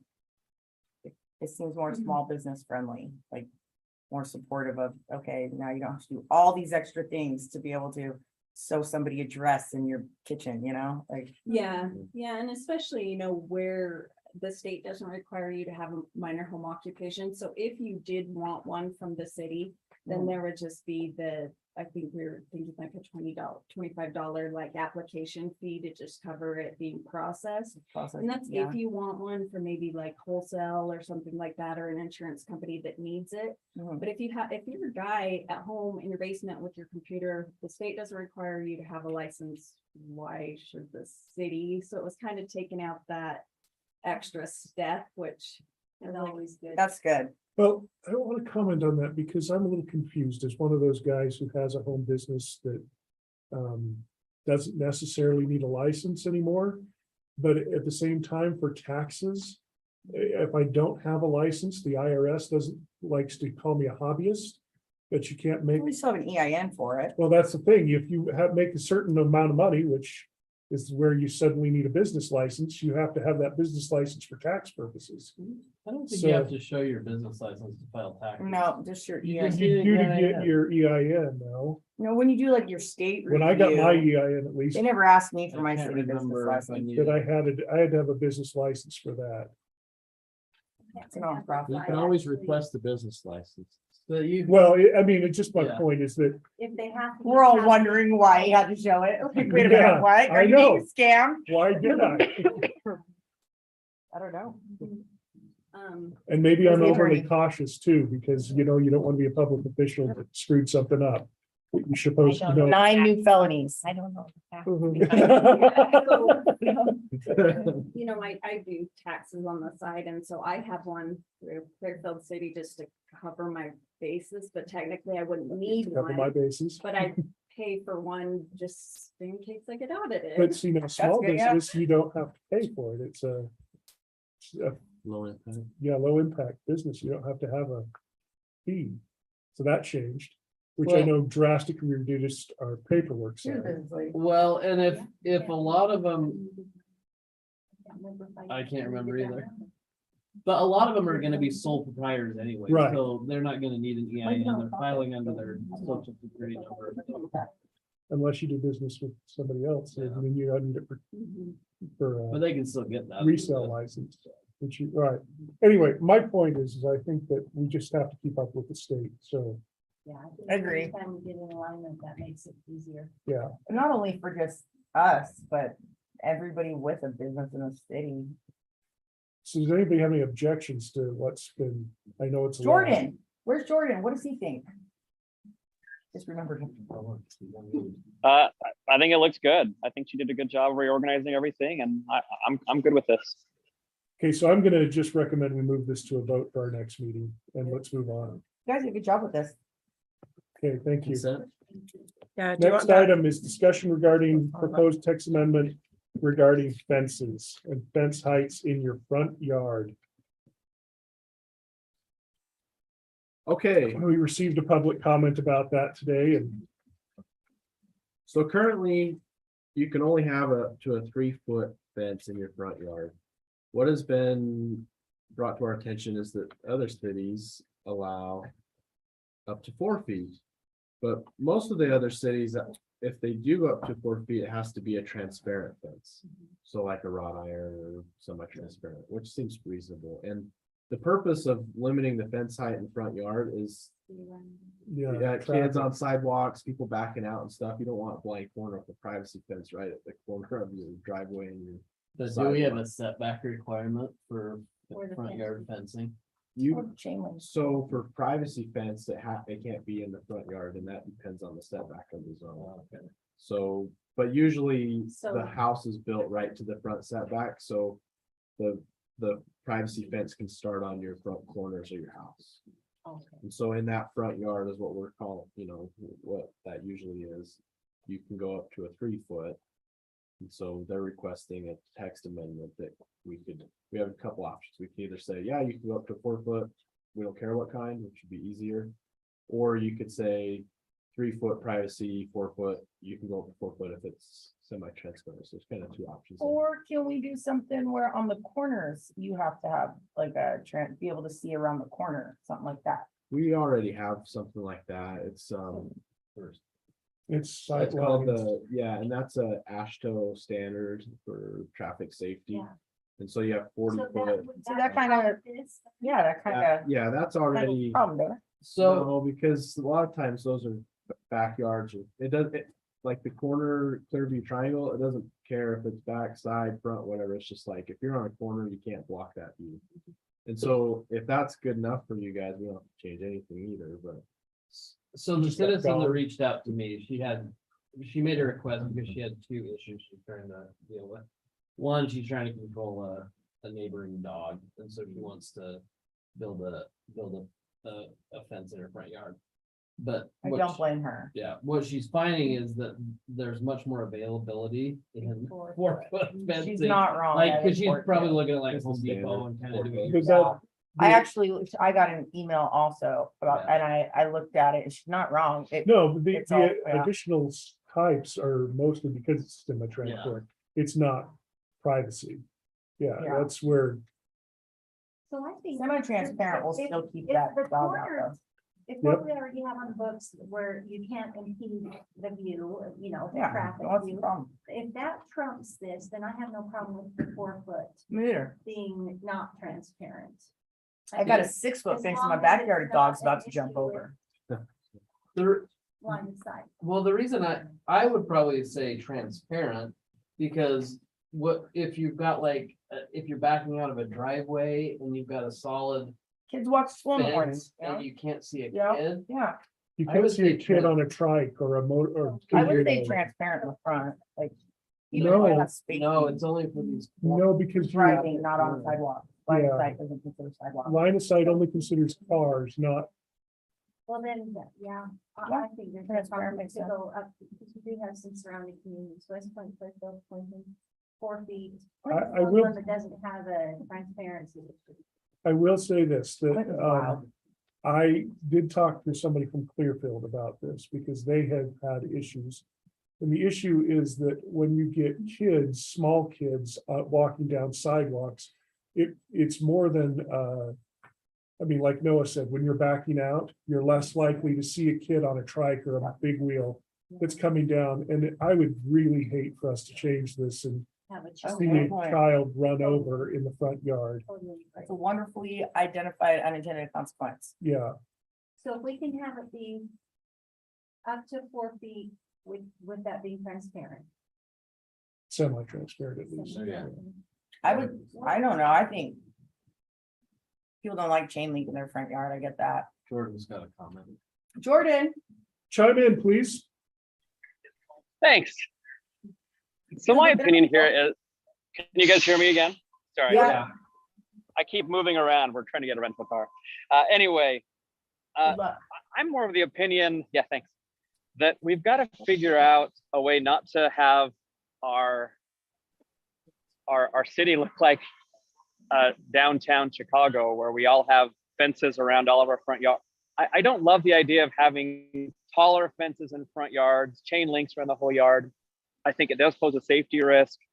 I would prefer dogs not be in the front yard. That's kind of why we have backyards. I'm kind of the opinion that I don't love 3-foot fences in the front yard unless they're more of a decorative thing. But Yeah. if these are functional fences in the front yard, I don't think we're using our front yards correctly. And I just don't want Syracuse to turn into like a downtown Chicago where everyone has a front yard fenced in and the dogs running around barking at everybody that walks by. Well, I think she's trying to keep Over. the dogs that are running around Neighboring barking dogs, out of when her they yard. walk, if somebody walks their dog, she's trying to keep it off her lawn, I got a fix for that. which is. No. I guess, have they tried talking to their neighbors? Probably don't want to codify. I won't be quoted on that on camera. I was saying, you probably don't want to codify that. though. Yeah, you I do. would. I think. My concern is that what we give up in safety, we maybe. Or what we give up to somebody's ability to keep a dog off their front lawn may. Cause child safety issues. Like the high school parking situation. It's Yeah. relevant, I promise. Yeah, you guys have the ability, I mean, I guess that's another option to consider. You can just strike this and say no, that's in the front yard, go the opposite direction. Well, we already allow fences. And I think it's okay. And I just think that she just wants them to be a little taller because it's hard to find fencing. in 3 Because we feet. have a 3-foot max right Mhm. now, so we're extending it by a foot and saying transparent. So we could. So if we to- make it I mean, higher, to they got to Jordan's see point, through. we'd have to take away, we'd have to say no.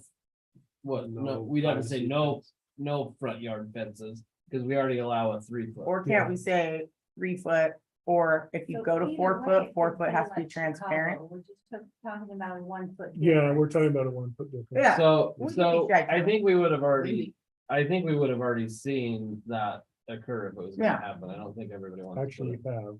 Oh, we have, where?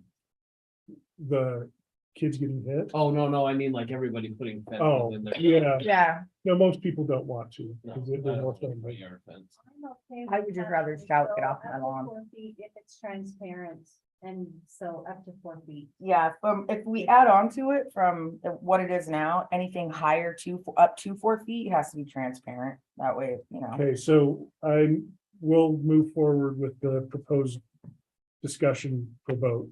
So we'll put in something new You together. seem so irritated about it. No, well, I'm just saying, like, it's not like Does it a. have to go to planning So it's a commission land first? use issue, so we should do a public hearing and. get Okay, planning commission send it to recommendation. planning commission. Let's see what they say. Yeah. That'll be fun. Do you want me to go to that meeting? You want me to take your place that day? Anybody's welcome. You can be a public. I try not to comment when I go to the planning commission. That's my rule. Okay, I'm going to, the next issue is a water conservation issue, which rolls really well into our drought discussion for strategic goals. We're also at the 2-hour mark, so I'm going to declare us in 5-minute recess. So much red. Oh my God.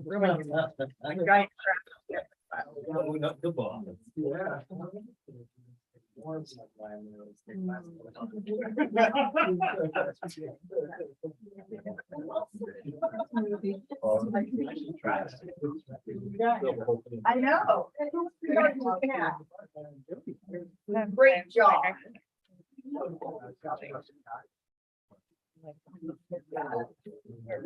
I know, I hate doing it on this because I can't do anything else because my screen is Can anybody juggle? on both of those. Say yes, TVs. let me prove it. Like I have so much other stuff. I just need to start bringing my laptop from home so that I could multitask during this meeting.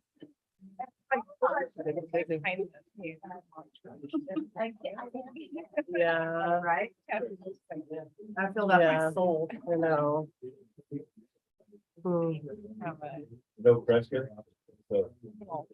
I told him why. I know. Don't you sit here and think like all the stuff that you could be doing? I have a hard time sitting for this long, so it's like so many other things. And my poor child lost his basketball game by 3 points. They went into overtime and they lost. So he's like texting me, so upset. So that sucks. Yes.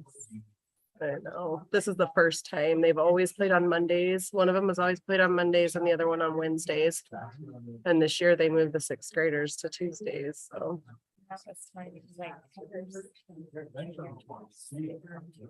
Oh.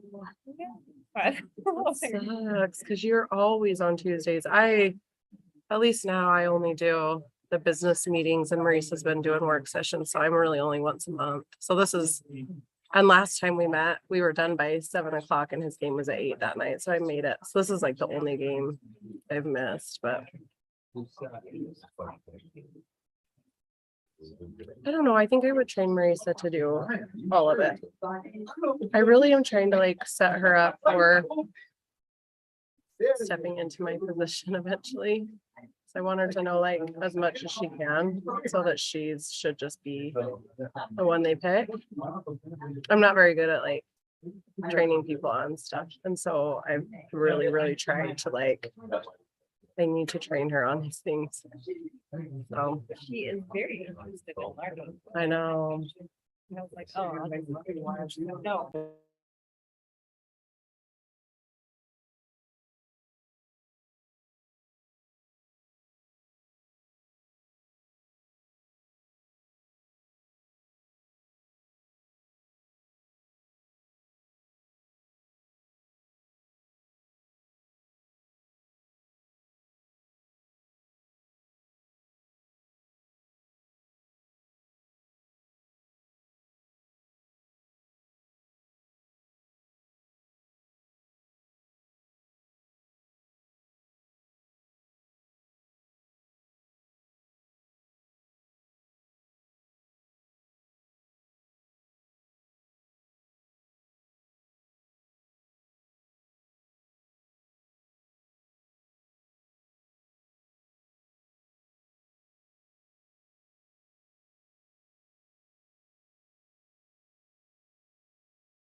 I'm gonna call us back to order.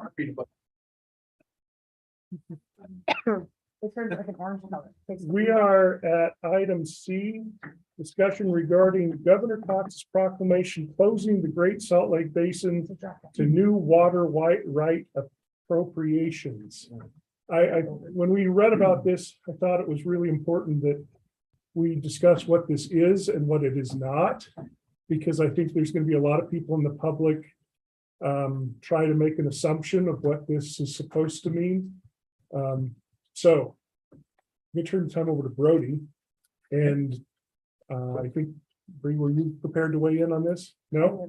Okay. I'm happy. Yeah, I can chime in. So this is a proclamation from the governor, and he's directed the state, I think it's the state engineer, not to appropriate any new water rights regarding any of the watersheds that go into the Great Salt Lake. Any existing shares, like the mayor said, that so if there's, I think most people will run into this question when it comes to development. So, you know, if someone has water shares for their farm and they decide that they sell their property for development, those same water shares can be converted and sold to the developer and used for development. So it doesn't necessarily impact, it doesn't impact a lot of what the city's going to run into. The purpose of it was to at least keep the unallocated water from being diverted out of the lake at this point. They're just trying to keep all the water going to the lake that they can within their power. So. And I think that the clarification here is that we're going to get requests from the city to accept Class C water, which we've already been briefed on before, which is, you know, we're going to go and sell these new water shares. Those are considered allocated under this proclamation. So there are going to be people that say, wait a minute, you're breaking the proclamation, you're taking on new water shares. Those are considered allocated. They're not new. What he's saying is we won't create new shares. So when we had the discussion, I think you remember Paul was saying that they had even talked about Class D shares, which would be coming online from new water projects. He's saying that those new water projects are on hold right now. So we won't hear about that. But again, I just felt like when you read the very first paragraph of this, there are going to be people that don't read the whole thing and they read the first part and go, oh my gosh, no more water, you know, can be used. Yeah, if it's a water share today, it's a water share that can be used in whatever way. So like, we're not the federal government, like printing extra money, we're not printing extra shares, is that what you're saying? Well, Kind of. So That's what it is, right? how does somebody acquire new shares for development? How is this gonna, is this gonna put the brakes on Yeah, because development? farmers don't like. Probably selling their not. Because most of the outstanding shares are already usable anyway, so. Yeah. shares. Yeah, What? Yeah. I don't know. So I think that that's where, more than anything, I'm worried that people are going to misunderstand and think that so somebody can't turn their shares over to us. They absolutely can. Yeah, here's not, my question. It's like with the hospital, they bought all that land, no water shares. Yeah. So now they've got to acquire water shares and there's not a lot of people selling water. So they Right. would normally acquire new water shares. How are they gonna get that now? There's still a lot of Class C water that has been unsold as initial shares. That's not considered. So they could buy these shares from the water district and still turn them over because those are considered allocated shares. And that's where I think this is really confusing. Yeah, I would agree. Because, you know, the innuendo here is that because like a Weber Conservancy hasn't turned them over to somebody, that would be considered a new share. It's not in this. And I actually sought clarification because I found that confusing. Let's So- just give him Brad Mills' phone number. They can call him with questions. He can answer them. Serious, he knows all this stuff. yeah, believe it or not, there's water out there that has not been allocated to anybody. Yeah. And that's the water they're protecting. And I'm, you know, I respect everybody who wants to say, wait a minute, this is new water. they just have to understand what the state's classifying it as. Didn't we pump the Great Salt Lake not long ago? That would be 1984 was the last time. Just saying. Things change. Yeah. Overnight, Mhm. with one good rain. Yeah. And we actually sold those pumps for junk because they deteriorated for lack of use by 92. Okay.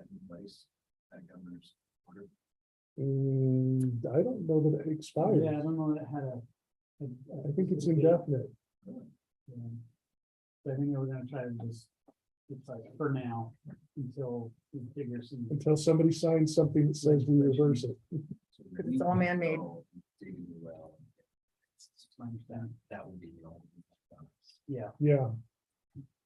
And this is going to be a real impact on farmers because we have quite a few farmers who applied for new wells and been turned down. Mostly in county areas, but they're still kind of our city. They're just, Oh, they are, and they get known, trust me. We still live in, they are part of our city. well, I've always, they've been my neighbors. I know who they are, but Jeez. they're not happy that they can't drill a well. So, but this Yeah, is they're not so on us. This close, is the though. state. They should just be. Anyway, never mind. They all could be in the city if they want to be. They have to choose to be. Yeah. I'm not going to force it. You don't force farmers to do nothing. Sorry, nobody does. Well, in Weber County, they did force the farmers and I'm I not the remember that. county, That didn't go I'm- well. Yeah, I'm not the county, but as a city, I'm not recommending we ever I try to wouldn't, force it. It's always a choice. Okay, so let's move on to our strategic goals discussion. Again, Brody, I'm going to let you begin with our water and drought issues. Sure. Okay. So, Well, This is when we think they're gonna break. Here, Yeah. I'm concerned that Seth isn't here and Jordan's not here. Is Okay. there, I mean, Jordan's Jordan with is here, us. but not really part of the discussion, and I know that Seth couldn't help what happened, and this Yeah. is kind of abrupt.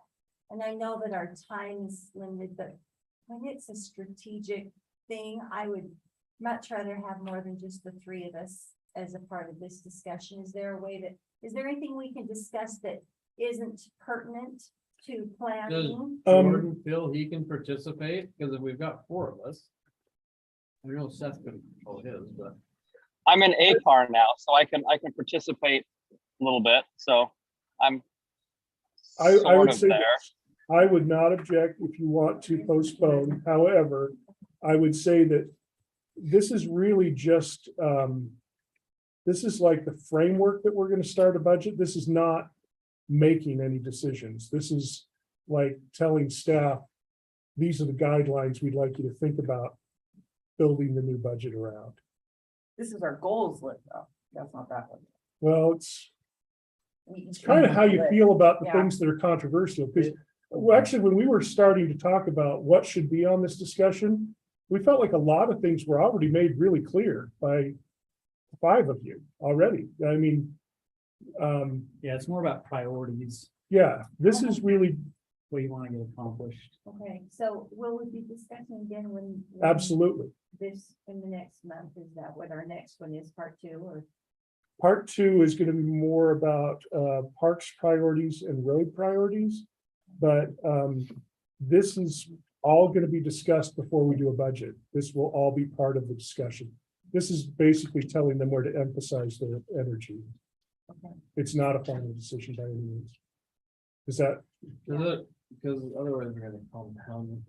I know, and I don't want to compound the next meetings. I'm just concerned that we have two not really here, and it's usually been something that we do as a full group, and so.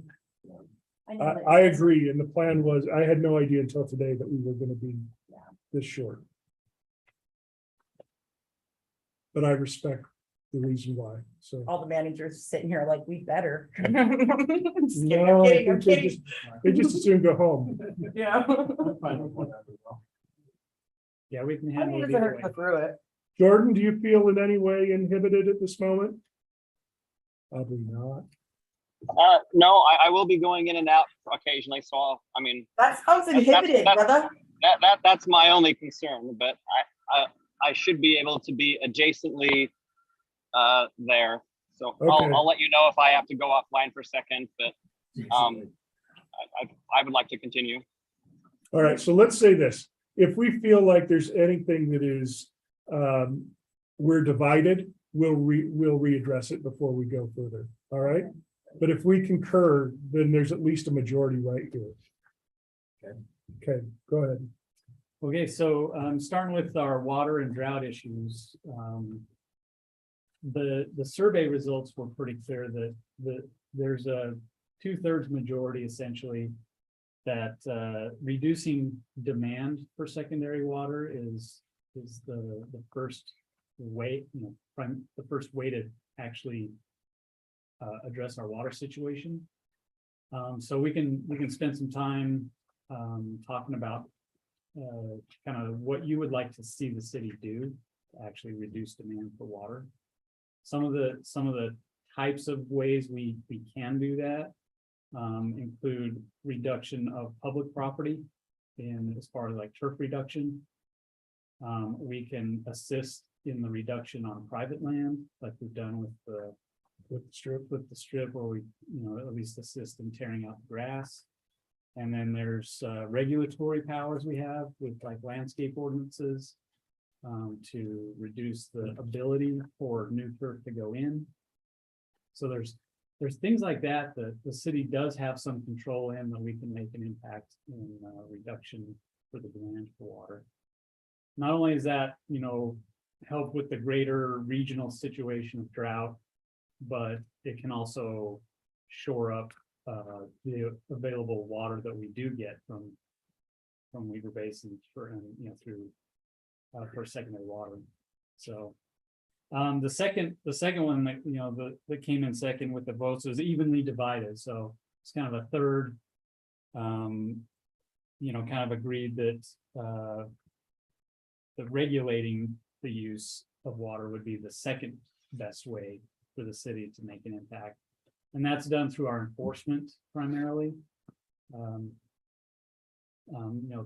Metering, things like that, our billing rates, we have control over that to kind of regulate how much people use or how much they'll want to use.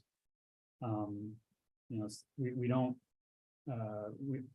have a lot of meters in for secondary water. Obviously, that's part of that big grant and the staffing that we're getting ready to put in. But, and the third one was just increasing supply. So that's one way to solve a water problem, right? Just add water. So now keep in mind that as the city gets water shares and as we grow, and as opportunities come up, we can buy water shares. And we probably should, but that's not necessarily something we can control. They're either available or they're not. And we have some agreements in place, such as the Woodside agreement for our park, that they would just give us cash, and then we go buy our own water shares, things like that. So we'll have to do that anyway. But that was ranked as the third out of the three. But as far as budget impact and planning, so, reducing turf, you could decide that we make it a priority, or how much money you'd like to allocate towards xeriscaping some park strips or some unusable land the city currently waters, or you could prioritize other water conservation devices. There are some equipment that can help conserve water, like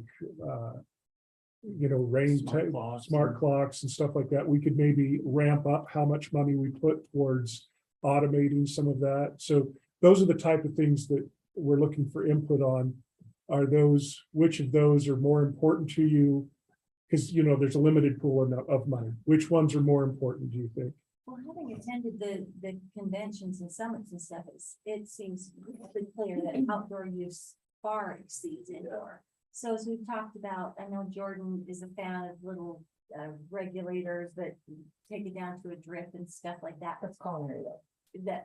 And it's much less use. I mean, either way, it's water, right? Yeah. And so I know that he likes to do that, but I think we're stepping over something to get to something much smaller. The culinary use is so much smaller than what we're seeing be used in secondary. So I want to spend all of our efforts on the secondary waste. So I think that funding our turf removal is priority to me.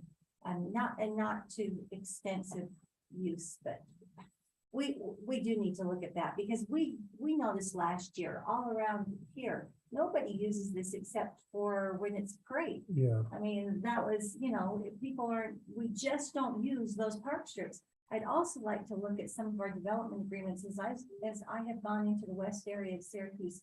My goodness, there are some like 13-foot park strips. So I know that that's part of development agreements. And so when we talk about what we can do through regulation, that's going to be crucial to start to say that shouldn't be ever approved from this point forward to have something like that. Look how they do in like New York, they don't have park strips. It's like all cement and you have blocks out that for trees. For trees. For As trees. As we went to. And I think that's saw a lot fantastic. of that. It was beautiful. Yeah, those are, and it shades the ground, like the whole neighborhood, and I think it's And beautiful. I agree, the secondary is what we have to focus on. Yeah. That's by far. And here's the hardest thing to explain to people that they don't get, and secondary is our problem, and if you build houses with big giant yards, that's gonna add to the problem. And that's where the high density comes in, because they don't have yards and they don't require any secondary water.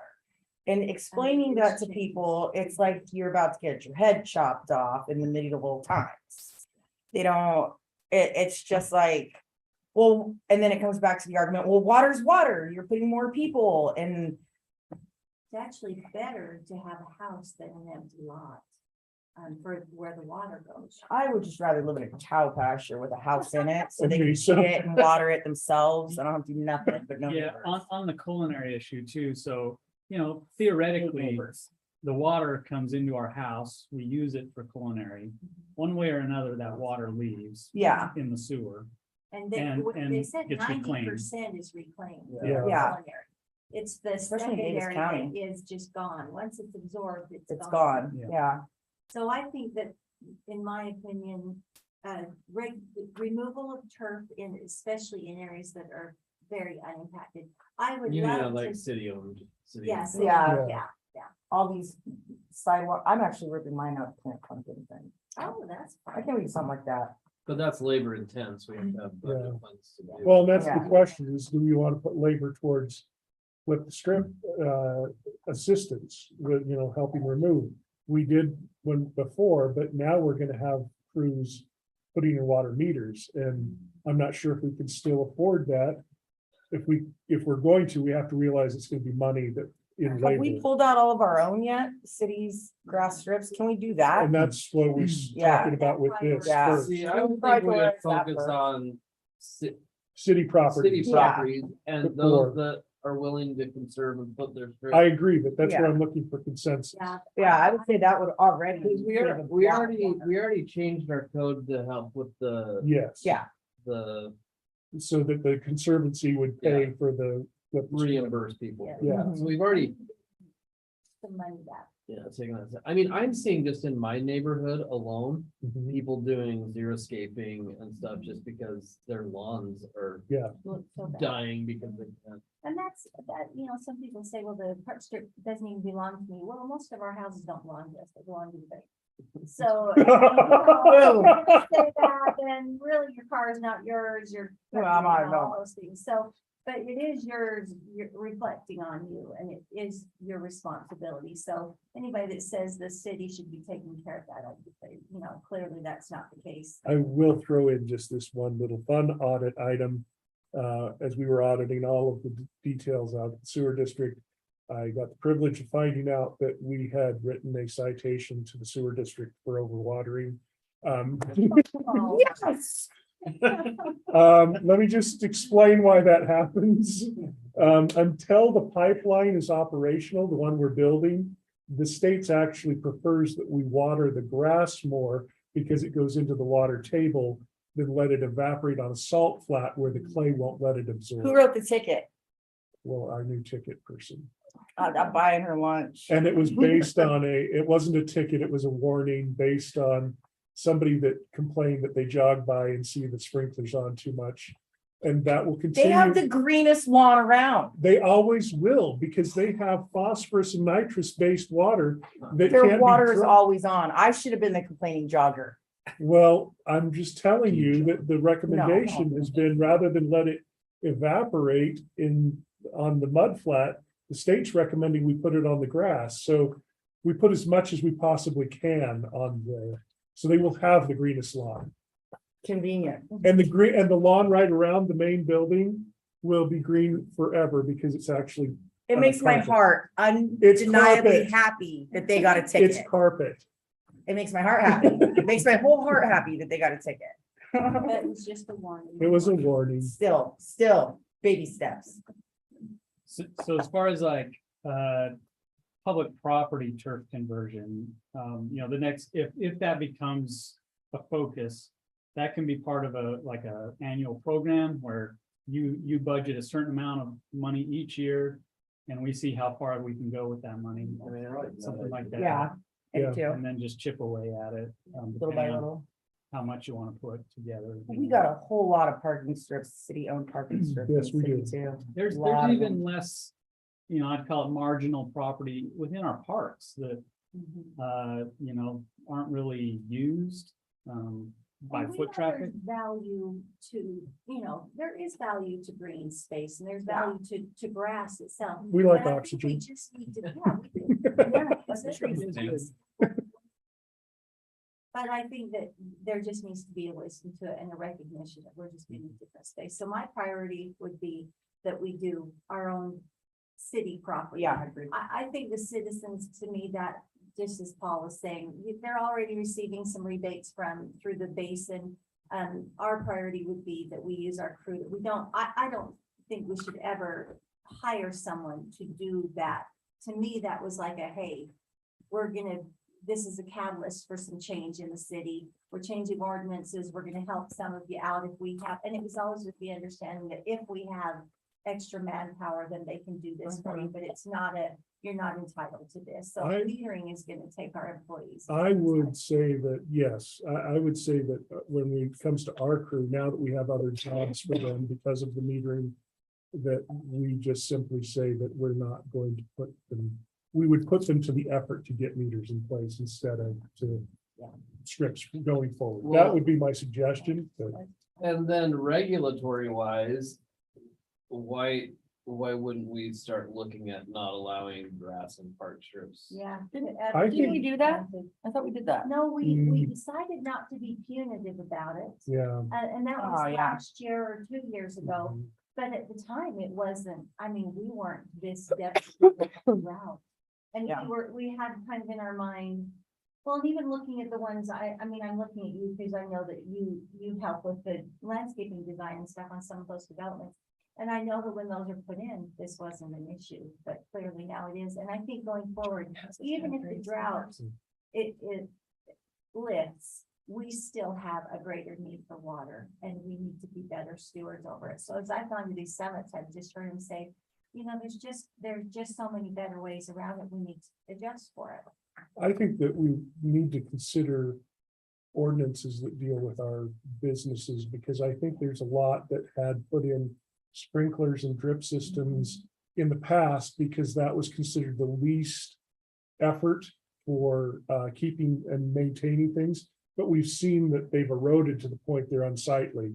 And so I think that we need to write something that says, as you fix your problem, you fix it to a low water maintenance thing.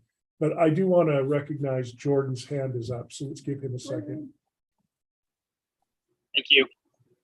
So first, I'm hesitant to go punitive on the park strips.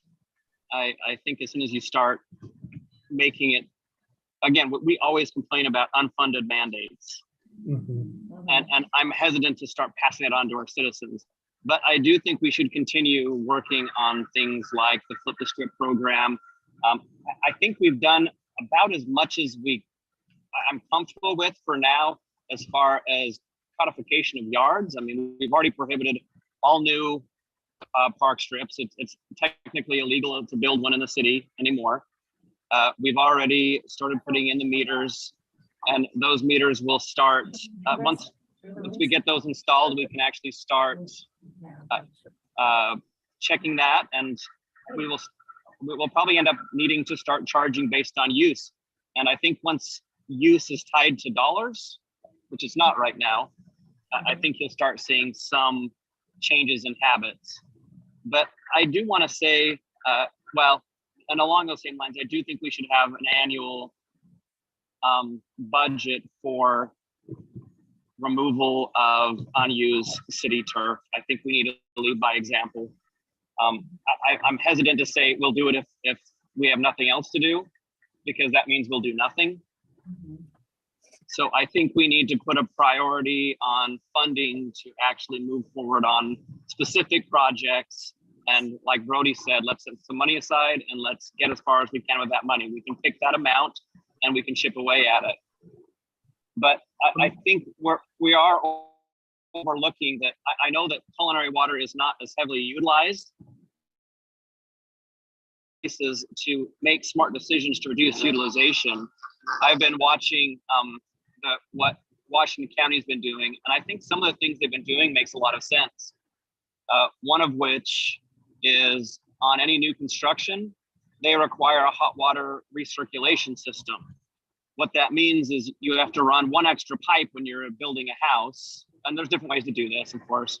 You run one extra pipe in the house that just continually circulates the hot water through that last pipe. You take the furthest point away and just circulate the water back to the point, the water heater with a pump.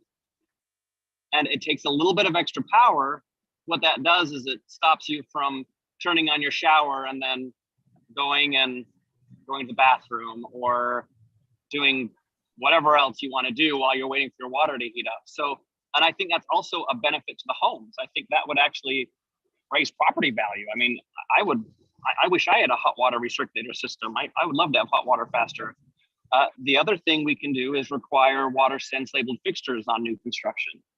That then just reduces the utilization of water without anyone really having to think about it. The more times you can reduce water consumption without people having to do extra stuff, I think you start getting those gains that you're looking for, because you don't have to think about saving water. It's just your house is designed that way.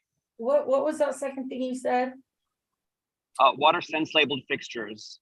One more again. I'm sorry. Water sense. I was like, I know, I couldn't understand you.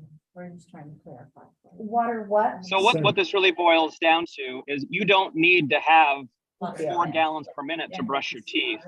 You can get away with a 1.5 gallon per minute to brush your teeth, and your toothbrush is just as wet. And so we are overusing our water, especially in our bathrooms. When if you just are a little bit smarter about it, you can save a lot of water, and that is for every single person. So take that little water savings and multiply it by 30,000 people that are now using a quarter of the water they were in their bathroom. And I think those add up to significant gains when you start putting it over thousands of people. So I'm gonna agree with you on that, Jordan, because I am the worst at wasting water when I brush my teeth. And if my house could prevent that, what a world we would live in. But then I'm concerned that we just turned it into another mandate, because now you've required that people have circulatory hot water, and that's an added expensive energy. So what?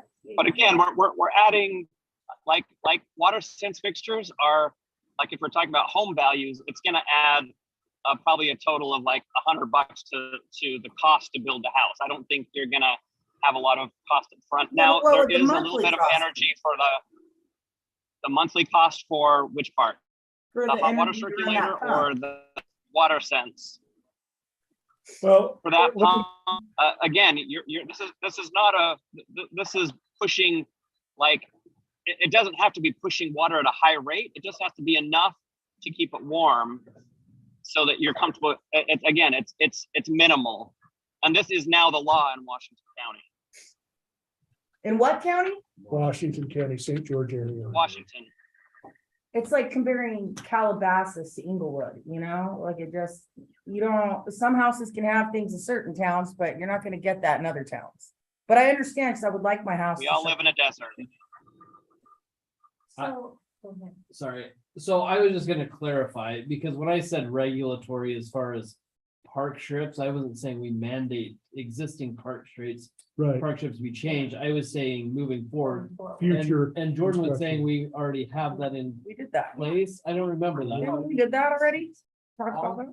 All new houses can't put grass in. the park strip. It's less than 8 feet. There are some, what we call low volume local Yeah. roads that have a wider park strip than 8 feet. And the rationale there is that the skinny park strips, you're watering the street. If it's less than 8 feet Yes. wide, Yeah. Wide. and There are the- some park strips There's that are something real like wide, 13, 14. and then they can water. so that's already gonna eliminate most of them. Which mostly are anticipatory to road widening. That's why I think that, Well, it's actually some of the newer. That makes sense. subdivisions by Jensen. So as we went walking, we went, it's Oh, so funny how. I'll bet it's because of their required green space and they have no side yards. We Oh, took away their that's side what yards, it so is. they built up. Well, you know, the thing to do there is to stop making that the park strip then. I Part mean, of the required. because green space. nobody. Yeah, Because 'cause when there's a nobody division with a recreates. sidewalk, everyone just leaves that 13 feet alone and they do their front yard. You know, Yeah. so I just think there's got to be a different design to it then, or just going forward. We need to not let that, because if you're gonna say anything under 8 feet, then they're gonna go, well, let's have a 9 foot, which now still uses water. If we went back to 8 foot side yards instead of 5 foot side yards, they wouldn't have 13 foot park strips. Yeah, well, 13 foot park strips shouldn't be happening. I mean, we can undo that. I mean, I think we can, I just say we look at that Yeah. on, see if there's anything we can do. I don't know, I'm mixed on the stuff that Jordan's talking about with the culinary. I mean, like the water's like mandating some of those things. We're gonna get pushback that we're increasing the cost of housing. Yeah, Yeah, big time.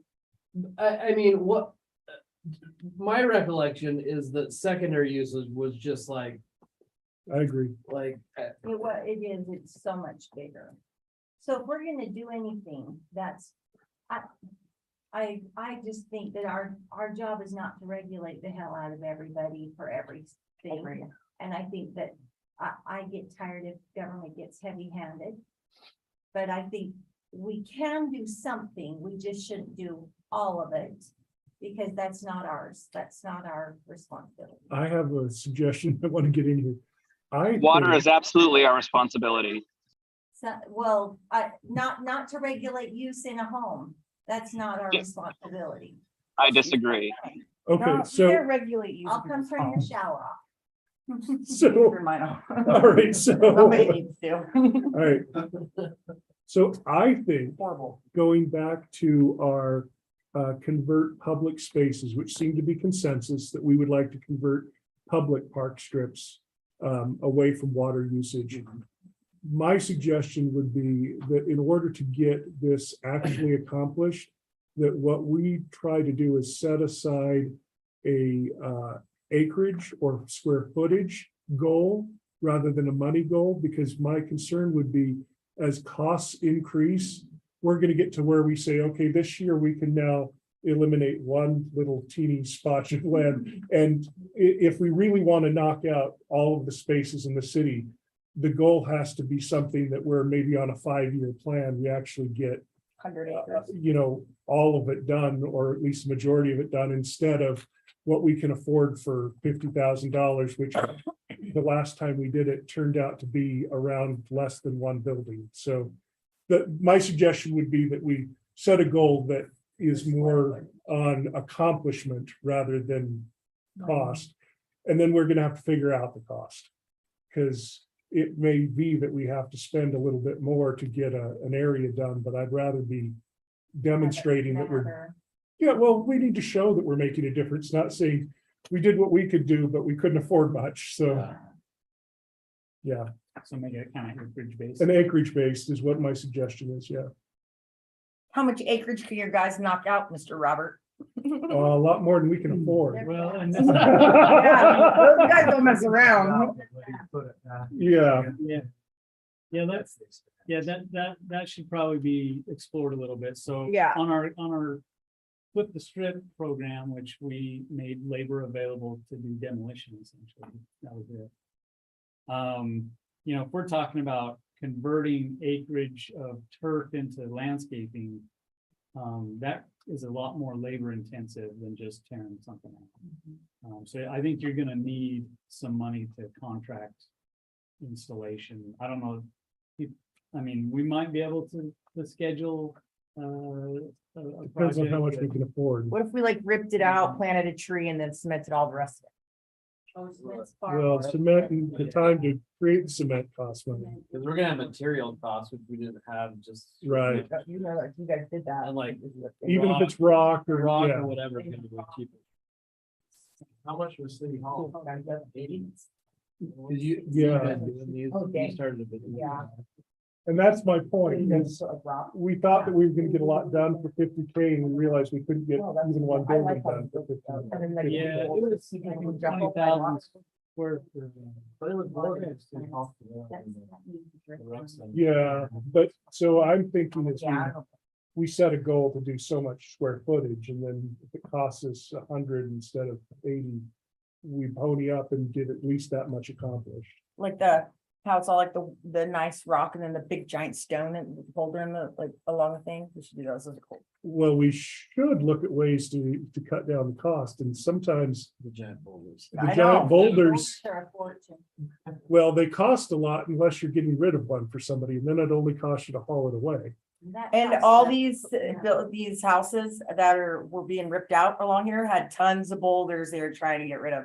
Oh, we could have just like drop them off. We took them, we actually took them. Yeah. Good man. We didn't take them, we got permission. Accepted them. That's awesome. So the boulders along the new park strip along Public Works. Yeah. That's where on the west, you'll see some. clusters Yeah. of boulders. That's where. They were all reclaimed. See, Those I were am 100% free, we hauled them and everything. We just talked about the But- city reduce, reuse, recycle. Perfect. Okay, so let's move on to redevelopment agency discussions, because I think this is something we have to talk about. Can I get one clear? Yeah, go ahead. So on the program that we had the last year on the Flip the Strip, are we saying let's No hold more. off on that? That Yeah. we've done enough for free Yeah, for people? It'd be different if we didn't have meters to be installing, which we've already talked about having to hire more people for that. Yeah. So so I'd rather put the extra labor to meters than the extra labor to tearing it down. Oh, yeah. And do we want to revisit the landscape ordinance? Is that what I think so. I think we could take another look at it and see if there's. And not to be punitive, but just to say going forward, here's what we'd like. to- Yeah. Yeah, we're not gonna allow Yeah, for not waste. retroactively. Yeah. If we Yeah. stop letting them include their park strips as green space, they'd stop putting grass. Well, and I think that's part of it. I think that we need to look at our PRD and MSD uses and say that park strips don't count as your green space. I agree. Well, and the They houses already I'm know. referring to Oh, are, okay. guys, Oh, these are good. actually older homes. They're like. Because those, that's 10 minutes They, ago. they weren't. Check that one out with the company. They've been established for a while. So Okay. these homes that have these giant ones, I'm sure it's just a Good cool thing. design, but we didn't realize the impact of it. And does anybody else have any input? Some people might. There's a name for that. Say something if they have any. Anybody have any input that, On this discussion before we move on, anybody have any issues or ideas? I was just gonna say that the 13 feet park strips are really good for street trees, which are good for shading stuff and keeping the water use lower. But it doesn't mean you have to plant grass in them, but the wider park strip is better, because those street trees can just tear everything up if they're small. So we're gonna have street trees that are, you have to have bigger park strips? We have made good efforts on new buildings with park strips. So I just mentioned already the new park strip that Public Works got with 24 West, completely no water. It's all rock. And then also in designs for the parks maintenance building, they will have rock along their park strip. We've done the same thing in city parks when we redid some areas of Founders Park and Fremont Park around the parking lots instead of doing some landscape type roads. We get more rock or I think by the fire station is that. There's rock there too, where we work with a lot of grass. So when we do new designs, we incorporate that into our designs. So that's been certainly helpful, and we will continue doing that. Steve? I have just one general comment about xeriscape as it becomes more common. We get people calling into the city saying, why do I have to pay for secondary now if I'm xeriscape? Yeah. I tell them, well, it's an ordinance. And it's been a discussion for year after year, but you can't turn it off because people can turn it back on themselves and it just becomes unregulated expense. Well, we talked about this when we amended the ordinance earlier this year is there are two sides to this coin. We don't want a dusty gravel pit city. We need plants, we need oxygen. And No, there's value. Trees. And it's not xeriscaping, it's xeriscaping, because we do want plants. We don't want zero plants. Just What is Xera? That's what it's I always actually thought it was called. called Zero. No, it's actually called Xera. RI, Xeriscape. Xeroscaping There's is a- like 18 different, like, you guys, I love you, but Noah, what is it? XERIC. Xeric means low or no water use plants. And that's you design around these Okay, plants that don't take thank you water. for clarifying. I always thought it was xeriscaping, and it's a compassionate contrarian. That's what that's called. Or devil's advocate, whichever. Thank you. Thank you. Well, and that's why we talked about not having it be punitive, because there Right. is value to it, and beauty and aesthetics matter as well. But there's just enough people that want to, if there's anywhere that can be done away with, it's a park strip. Yeah. Because that's, we're not saying to turn the grass and the lawns into, Humans, especially Syracuse humans, like visually pleasing aesthetics. Big time. Okay, so can we talk RDAs now? Yes. Talk RDAs. I'm gonna start here just to say that we know that we have two areas in the city that are future, are now called CRAs, but for the sake of discussion, RDAs, because that's what they used to be called. We seem to be holding out, and this is controversial. I'm not necessarily, everybody agrees with me, but we seem to be holding out, waiting for like that big reason to start one. I'm still worried that the state's going to restrict our ability to get one. And we know we need two of them. So this is a balancing act that we have to walk with the two that we don't have yet, is at what point can we start? And I know we have to have some business. You can't start one with nothing, but this is something we have I will tell you that we've been actively talking to businesses and promoting these areas. So trying to get somebody to be our anchor. And this would be the one that's going to be around the Antelope interchange and the one that's going to be around 193 and 2000, kind of anchored off to the west. So. Well, you got to put the shovel in the ground somewhere. We missed our opportunity because we will no longer have one at 193 and 2000 east, where the hospital is. Had we had that, it may have given us some flexibility. But that went up way too fast. All the pieces came together before we could get that in play. But I think we have to be really shovel ready, if you will, to put the shovel in the ground for the one on the east side of 193. So that's where I start with these. The other question is, what do we do with the ones we have? And how do we maximize the value? And I'm going to have Brody speak to the possibilities of how we maximize the possibilities of what we have. On the east side of 193. South, east of 2000, south of 193. Face the mountains. Yeah, so this is on because in the survey, unanimous on this question, that should we play a more active aggressive role in the RDAs rather than passive and just kind of react to businesses that knock on the door. So everybody, mayor, all 5 council members. What that tells me is that that's an area where we can make some direction and progress and movement, if everybody's already on the same page. And so when we talk about, playing a more active role. Can you believe we all agreed? I'm just thinking we should run with this. When the stars align, you gotta go. Don't ask questions. Nothing's an accident. So there's a lot of different ways to do it though. So, we can be more aggressive in outreach to bring tenants. We can be more aggressive in directing what actually happens by gaining ownership of property. So, so we kind of did that here at Town Center. We didn't really go out and actively pick out a specific, restaurant that's coming in, but we owned it. We took ownership of it so that we could at least say yes or no to what was coming in. We could take that a step further, grab property, and then find a developer or broker or, somebody who can actually partner with us. And that's more of a style you see in some of the larger cities is the RDA actually partners with developers, where the RDA will buy property and then partner with the developer to build what they want.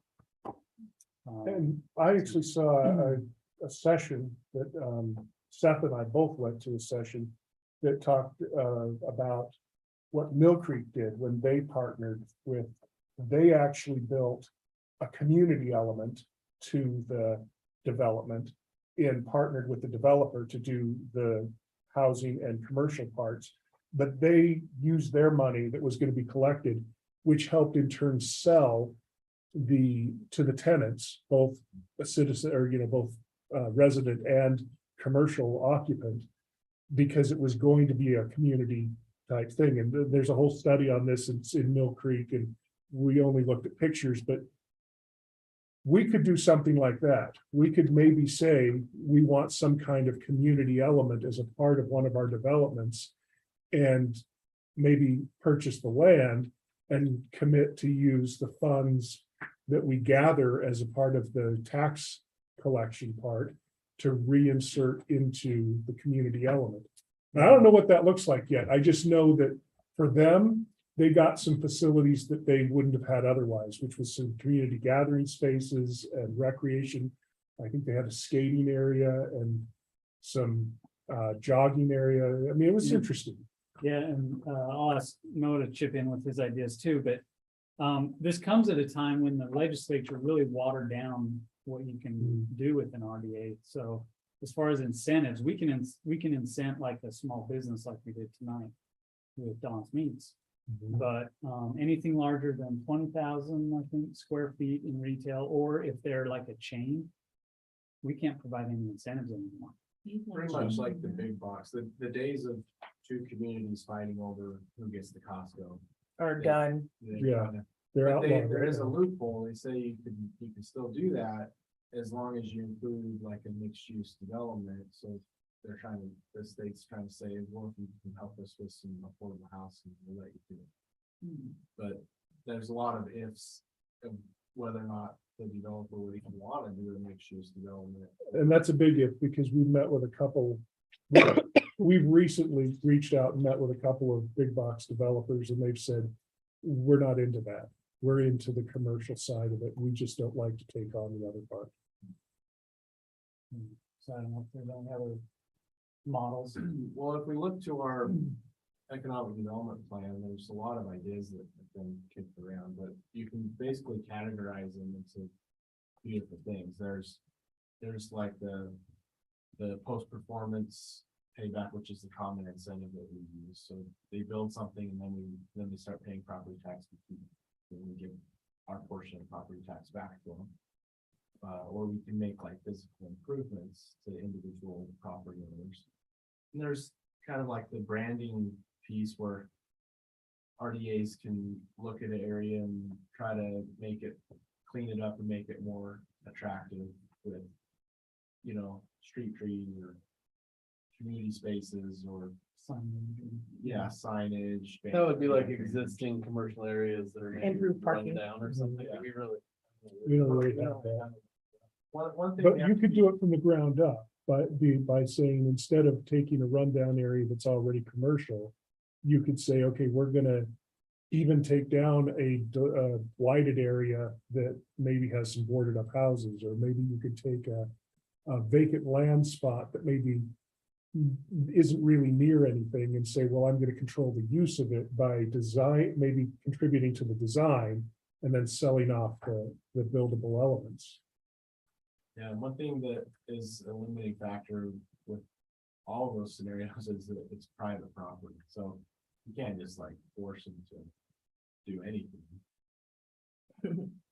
Unless it's for sale, and this is where I come in with an idea that we should seriously consider maybe using some of our RDA funds to pick up properties that will be surplused by UDOT that we think are commercially viable. Because then we have a say in it.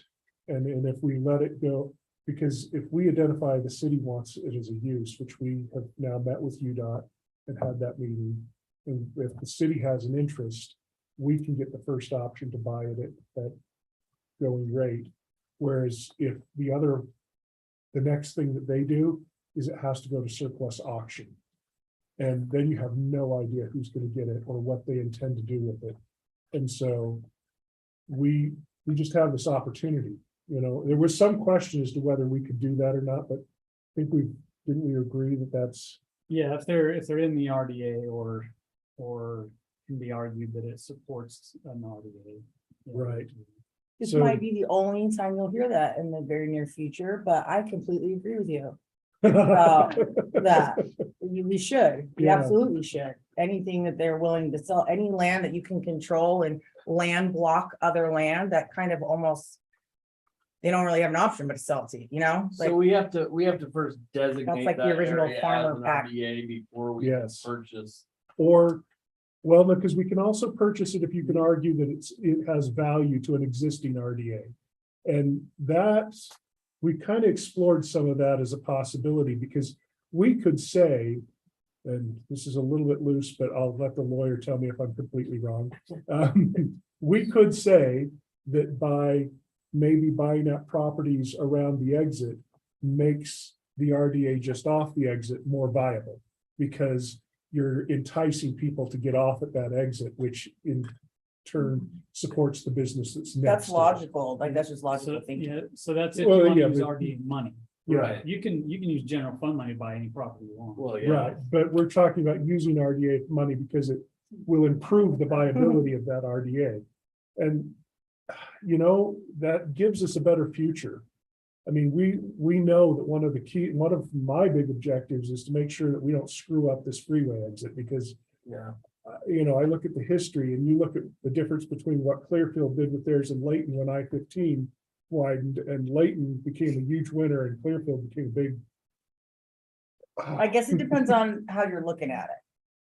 Well, Layton is a viable city and Clearfield had no income or had no business tax for the longest period of time because they didn't build anything around their exits.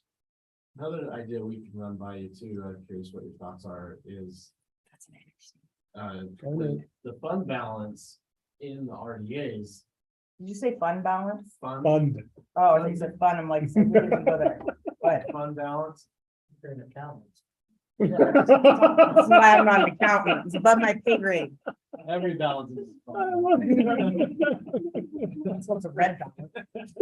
If there's a balance, it's fun. It's real.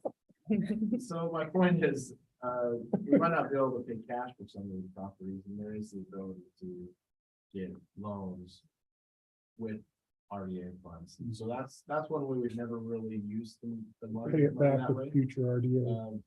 Anytime you get a loan, there's risk, but when you buy property, you have collateral, but Mhm. if the market changes or you can't sell it, and there's always Yeah. I support buying the property thing, just because it's only gonna get more expensive. Once somebody buys one piece of it, and if you have some on one spot and some on another spot, the likelihood of you to get stuff in the middle is a lot. This is like the original farmer land lock.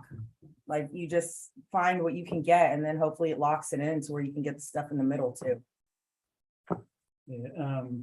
Yeah, the revenue source of RDAs is pretty steady because it's property tax, right? And so, you know, the risk of purchasing property, of being able to pay it off, I think is pretty low. However, thing with RDAs is they're on a timetable, so they're, you know, they do sunset. And so you only have a certain number of years to actually do something. So what happens if we use RDA funds to purchase property and we're unable to sell that property and we pass the sunset, then what's our? Then the city owns property. We're still making payments. That's gotta come out of the general fund or somewhere else. But if we pay it off, if we own it outright, we have to keep it.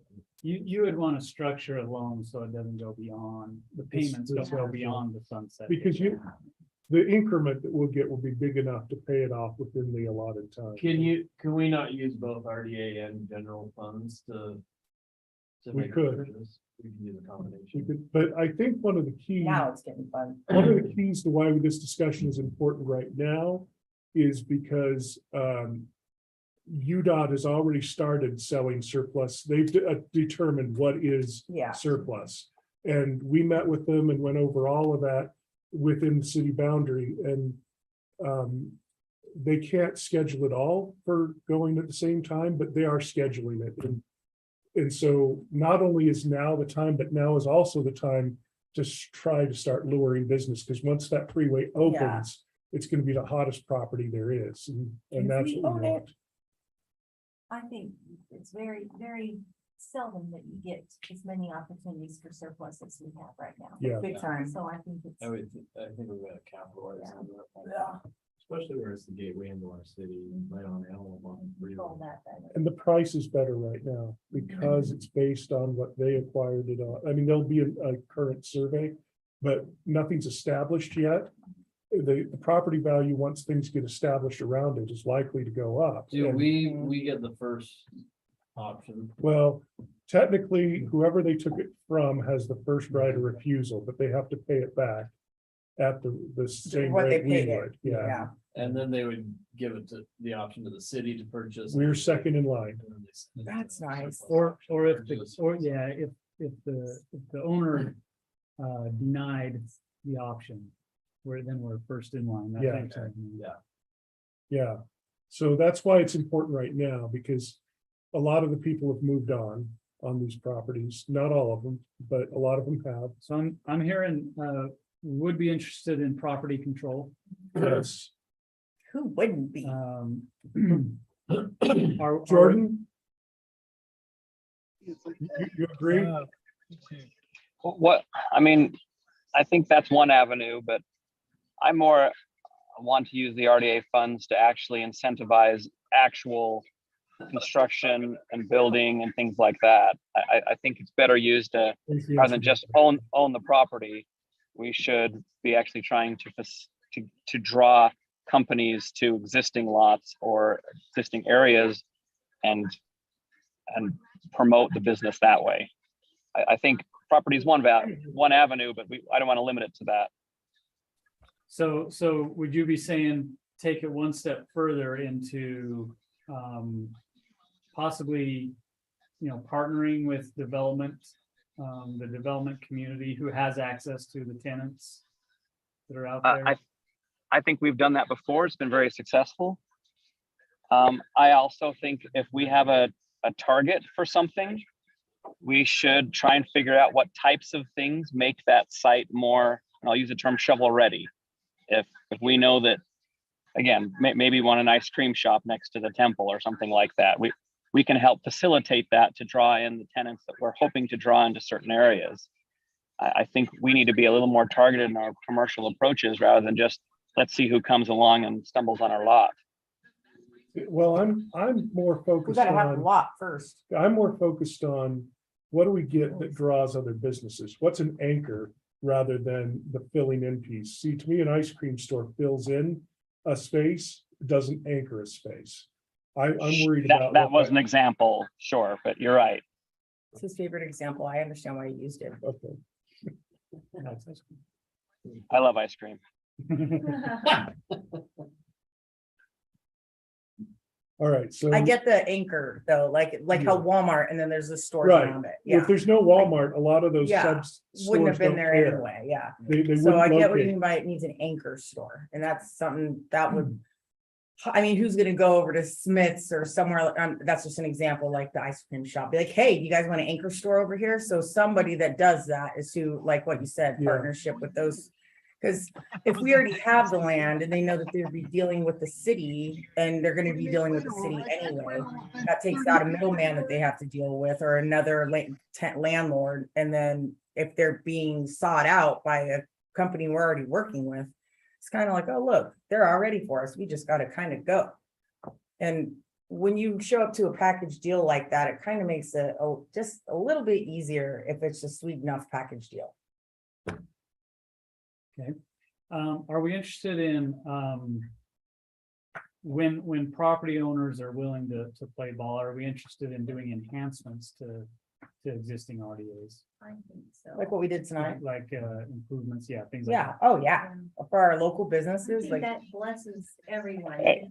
The moment something looks blighted, Mhm. you just said so much about your city, your citizens, the business. When if you can keep everything refreshed and renewed. and do all these there's a lot. businesses know that we could possibly help them in a way with RDAs, like the businesses that are within them? Not all of them. And I think that's a space that. We could probably fill in, like go I think we have reach out be- to them. I think we have to be more selective and say, is there something that we can do that long-term improves the Yeah, viability? yeah. Because I think a lot of them that have come to us have been short-term. There Like have been, example. well, like the Rush has asked us to redesign their space to update it a few times, Oh, I know the But- pool thing. but that only really helps them. Yeah, I mean, that doesn't help the other businesses around them. around them. And so, but to me, if we were to say, clean up blighted parking lot or, well, we've talked about using RDA funds to redesign the parking lot where it's hard for customers to get from more than one store. Mhm. That helps them all. Yeah, That doesn't help just one. And that's where I think, fluid traffic, yeah. I think that's more targeting than say, in this case, it would have been, I think that what we did tonight helps them and also helps the viability of the businesses next to them, because you've got less chance of somebody being worried that a speeding car enters into the museum parking lot and hits somebody. But you also have, I think even the future of the Wells Fargo building is more viable because you don't have that speeding. Oh, that's True. already improved that parking lot night and Right, day. so to Already. me, that helps more than just that Yeah. business. I agree. Even though it may not be a huge way. So I look at it and I say, okay, if you can do something like that in other places where it controls traffic, it cleans up ugly spots, whatever. I mean. So we could do that right now, like we could reach out to people that we like, We we could. see something that's like, we could help with that.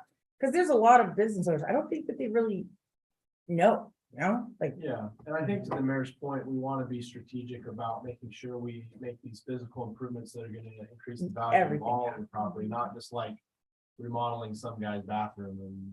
Or Yeah, some, yeah, I agree. I guess another point would be that there are several that would reach out to us and some have and said, why don't you come and clean up our landscaping? But they want to clean it up in a way that it will just come back to the way it was. If we were to clean it up so that it would never look that way again, Yeah. that's different because we solved the problem. Whereas there's like, why don't you just pay for the gardener to come weed for me? No, because Yeah. you're just not going to take care I'm of a it in social 6 worker, we months don't from redo now. problems over, I get it. Right, there you go. We'll fix it, we're not redoing this. Yeah, cross access, permanent improvements. controlling. getting rid of a problem, not. Yeah, not just postponing it to putting a later. Band-Aid on it. Oh, like no parking signs by the high school. Sorry, go ahead. The town center does need further improvements, so we've talked a lot about this, and, you know, I think that's a good use of the funds. One thing I was gonna add about you started touching base about the duration of the RDAs, and when are we gonna do the 193, and when are we gonna do this one? So whenever we establish a project area, we have to convince all of the other taxing entities to go without their property tax in that area for a little bit, or a percentage of the property tax. And so That's the county and the state. And the school district, they're the hardest one. And so they're just becoming more and more reluctant to want to grant those, you know, forego their property tax. And so the project areas of yore were like 20, 30 years, you know, now it's like 10, 15 years. And so if we roll the dice and gamble, and then the project gets delayed 5 years, our ability to incentivize a big company that might need millions of dollars for infrastructure or something is hampered. And so we don't want to trigger an area or establish an area too soon. That's why it's almost like you might need to have a Fish on the hook. Yeah. That's how. And this is where I would say, like, an area next to the freeway exit is, we know that that's gonna happen, so I'm more interested in taking a gamble there. But like an area like south of 193 and east of 2000, when something goes in there, I would go for it for the sake of, if, let's say we put in the utilities in the road, other businesses would follow. But if you don't have the first one, you may have just a road that you don't get even the first building on. Yeah, and you only get revenue by the increased taxable value. So you can establish it, and you're only gonna get the property taxes out from farm field, you won't have any money to work with to build the road. Right, and that's why you wait till you have the fish on the hook. Yeah, they build a giant industrial building right off the bat, and then you have millions of dollars To work with the rest, right? So that's the timing part. There is some leeway in that though, because we did our CDA, we pause the. Didn't trigger. For like 3 or 4 years, you can build that into the setup. You can guess You can when get it, trigger. and that may have changed too, but. Yeah, I think it was like a 3-year waiting period on the CDA before we triggered. at that time, we could wait to trigger, and I remember having a discussion about should we trigger or let it go to like the final year we had left. Yeah, it's still a roll of the dice, but it's a way to manage your risk on it a little bit. But there's a lot that we could do just with the ones that we have established, and then wait for the opportune time to get those going. I would be of the favor of maybe working to get established, even if we had a delayed trigger near the freeway, because of the opportunity. We know that's critical to us. But the others, yeah, I would wait. I would wait. So can we find out when we can get everything ready to go and set up and then trigger? Yeah, we can decide if we want to do a delayed trigger. If that's still a thing, I'm not sure if it's still a thing. I think it's still a thing. It's just a shot in the dark a little bit. But the way you've been getting the project areas established recently is by having a burden. So we could do the study and formulate a budget for the Antelope Drive one, and we can hit the road sales pitch to the taxing entities. But if we don't have the burden in hand, I'm just afraid that we might not get it. And this is where I differ just a little bit, only because I think if we went to them and said, the freeway exit's a year away, we're trying to get this, we're not going to trigger it until it's open. But I think that's the bird in hand. This is a freeway exit. That's the undeniable positive. So, and I would be willing to say to these taxing entities, my pitch to them would include, I need this so that you can make sure I get the anchors that help my city maximize the value of a highway crossing, and not be stuck with no value from that change to my city. It is a great opportunity. I don't disagree with it. And we do need it. If we wait, I worry that we'll be a year too late. Because these things take almost a year to get in place. I know that when I started on the council, we were just formulating the current CRA. And I went to the county with Brigham and the mayor, and I went to the sewer district with them both, and I went to the school district with them both. So I've seen how this happened, and it's a pitch. But the pitch at the time was, hey, we know we've got this change, and That's when you guys ran into RC Willie's with Blake, right? Like, hey, what are you guys doing here? yeah. I bet that felt like a backhanded slap Oh, just yeah. seeing him. Like, wait a minute, what? Oh, I love it when moments like that happen. Oh, it's so I didn't- beautiful. Love it. It's I like didn't be serendipitous. slappy at that moment. Mm. Yeah, the key in all the taxing entities is to get whether you establish one or not, is to get the county on your side. Yeah, They'll kind of help crack the whip a little bit with the other taxing entities, because they want the economic development as well. And so they'll go to the school district with you and that sort of thing. and we're kind of at a key time with them too. Okay, so It does seem reasonable to use our leverage as this is coming online. and especially since we're like kind of not really doing a whole lot of, sure, you can build that right now. People are gonna be like, wait, they're gonna let us build something in Syracuse? And everybody's is gonna want to come. So that's good. Just gotta make sure you have a willing seller and the property owner. I actually went. Don't look at me. I don't know. I actually went to the Davis Chamber in October. They invited all the mayors to talk about what's new in your city. And I said, there's business opportunities. And I had a lot of people come up to me after and say, please talk to us more. We want to bring people to you that want a place to open a business. And I've talked to a few of them. So Pretty first good. we need the land. Yeah, that's a problem right now. They don't control that, because I sent a couple of them to a couple of our landowners and they said, yeah, it sounded good, but the prices were too high. So, I mean, like, you got. well, that's Yeah, where their we land. have, because at that point, we have a card. Because the fun thing about that is whenever you pick up the UDOT land and then the landowner's right adjacent to it. Because if we establish an RDA in an area that we can get Land and in. control the property, then we have a lot more. I feel like the old rich white dude right now talking about how to divide the land. I know. You know, isn't it like that? Jordan, would you like to chime in? We need to. Maybe. Jordan? So it turns out on the interchange with Antelope Drive and the highway, we do own Yeah, we own the key. Oh, piece. that's a key piece where we think a CRA would be. So we do have. That's that- good. That one foot in the door. And that's one of the anchors to the proposition of saying we want to establish one where we own a property that's going to be key. It's about 8 acres. What would you guys think the boundary to said project area would be? Golf Okay. course? No golf course. Yeah. Because they've preserved frontage for retail, so I think we have to include them. Now, they might choose to do something else, but I think that we give them every opportunity. I think if we include them, they'll jump right on it. Honestly, just because I feel like that's just kind of like what they're waiting on is for us to start developing right around there. So they can it's gonna cost them a whole lot more to do it without it.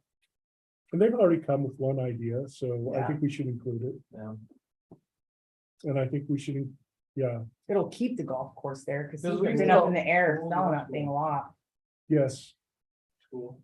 I mean, it doesn't hurt to have something that's in it that, I mean. Because we doesn't still hurt. control the funding and what Yeah. stuff comes, so. Yeah, Doesn't change anything for them. just make it better. Does that encompass the property across the street then?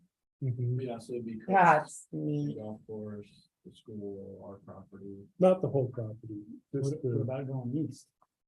and I think that we should go east. Along Antelope, there'll be surplus there if we don't. I think we need to go east right up to where the other one starts. Yeah. just like next door neighbor them, Mhm. because that just adds in all those, yeah, yeah. Anything that might go in next to the temple and all that stuff.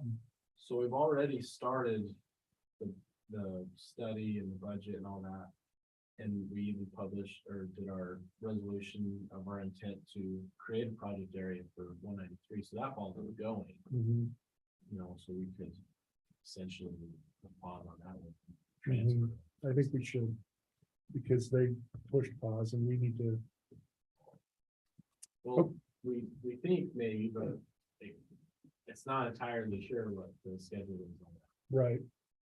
So is that like our thought process now, that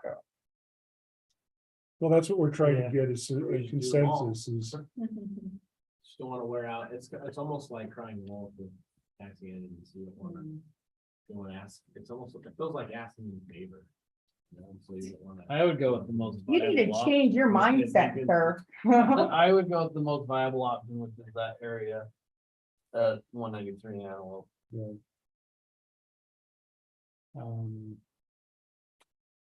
You mean? Yeah, yeah. Oh, sorry, yeah. We're all like, What am I talking about? angling down the road. All right, so it's getting a little bit later and we do have a serious conversation to have still. So are we good to move on, do you think? Okay. So I'm going to move us out of the work session and back into the main session so that I could take a motion for us to go into closed session. I so move. Second. Moved and seconded, all in favor? Aye. Any opposed? We are moving to closed session, folks. Look at it. It's the principal. I told him today at the principal's office free when I showed up.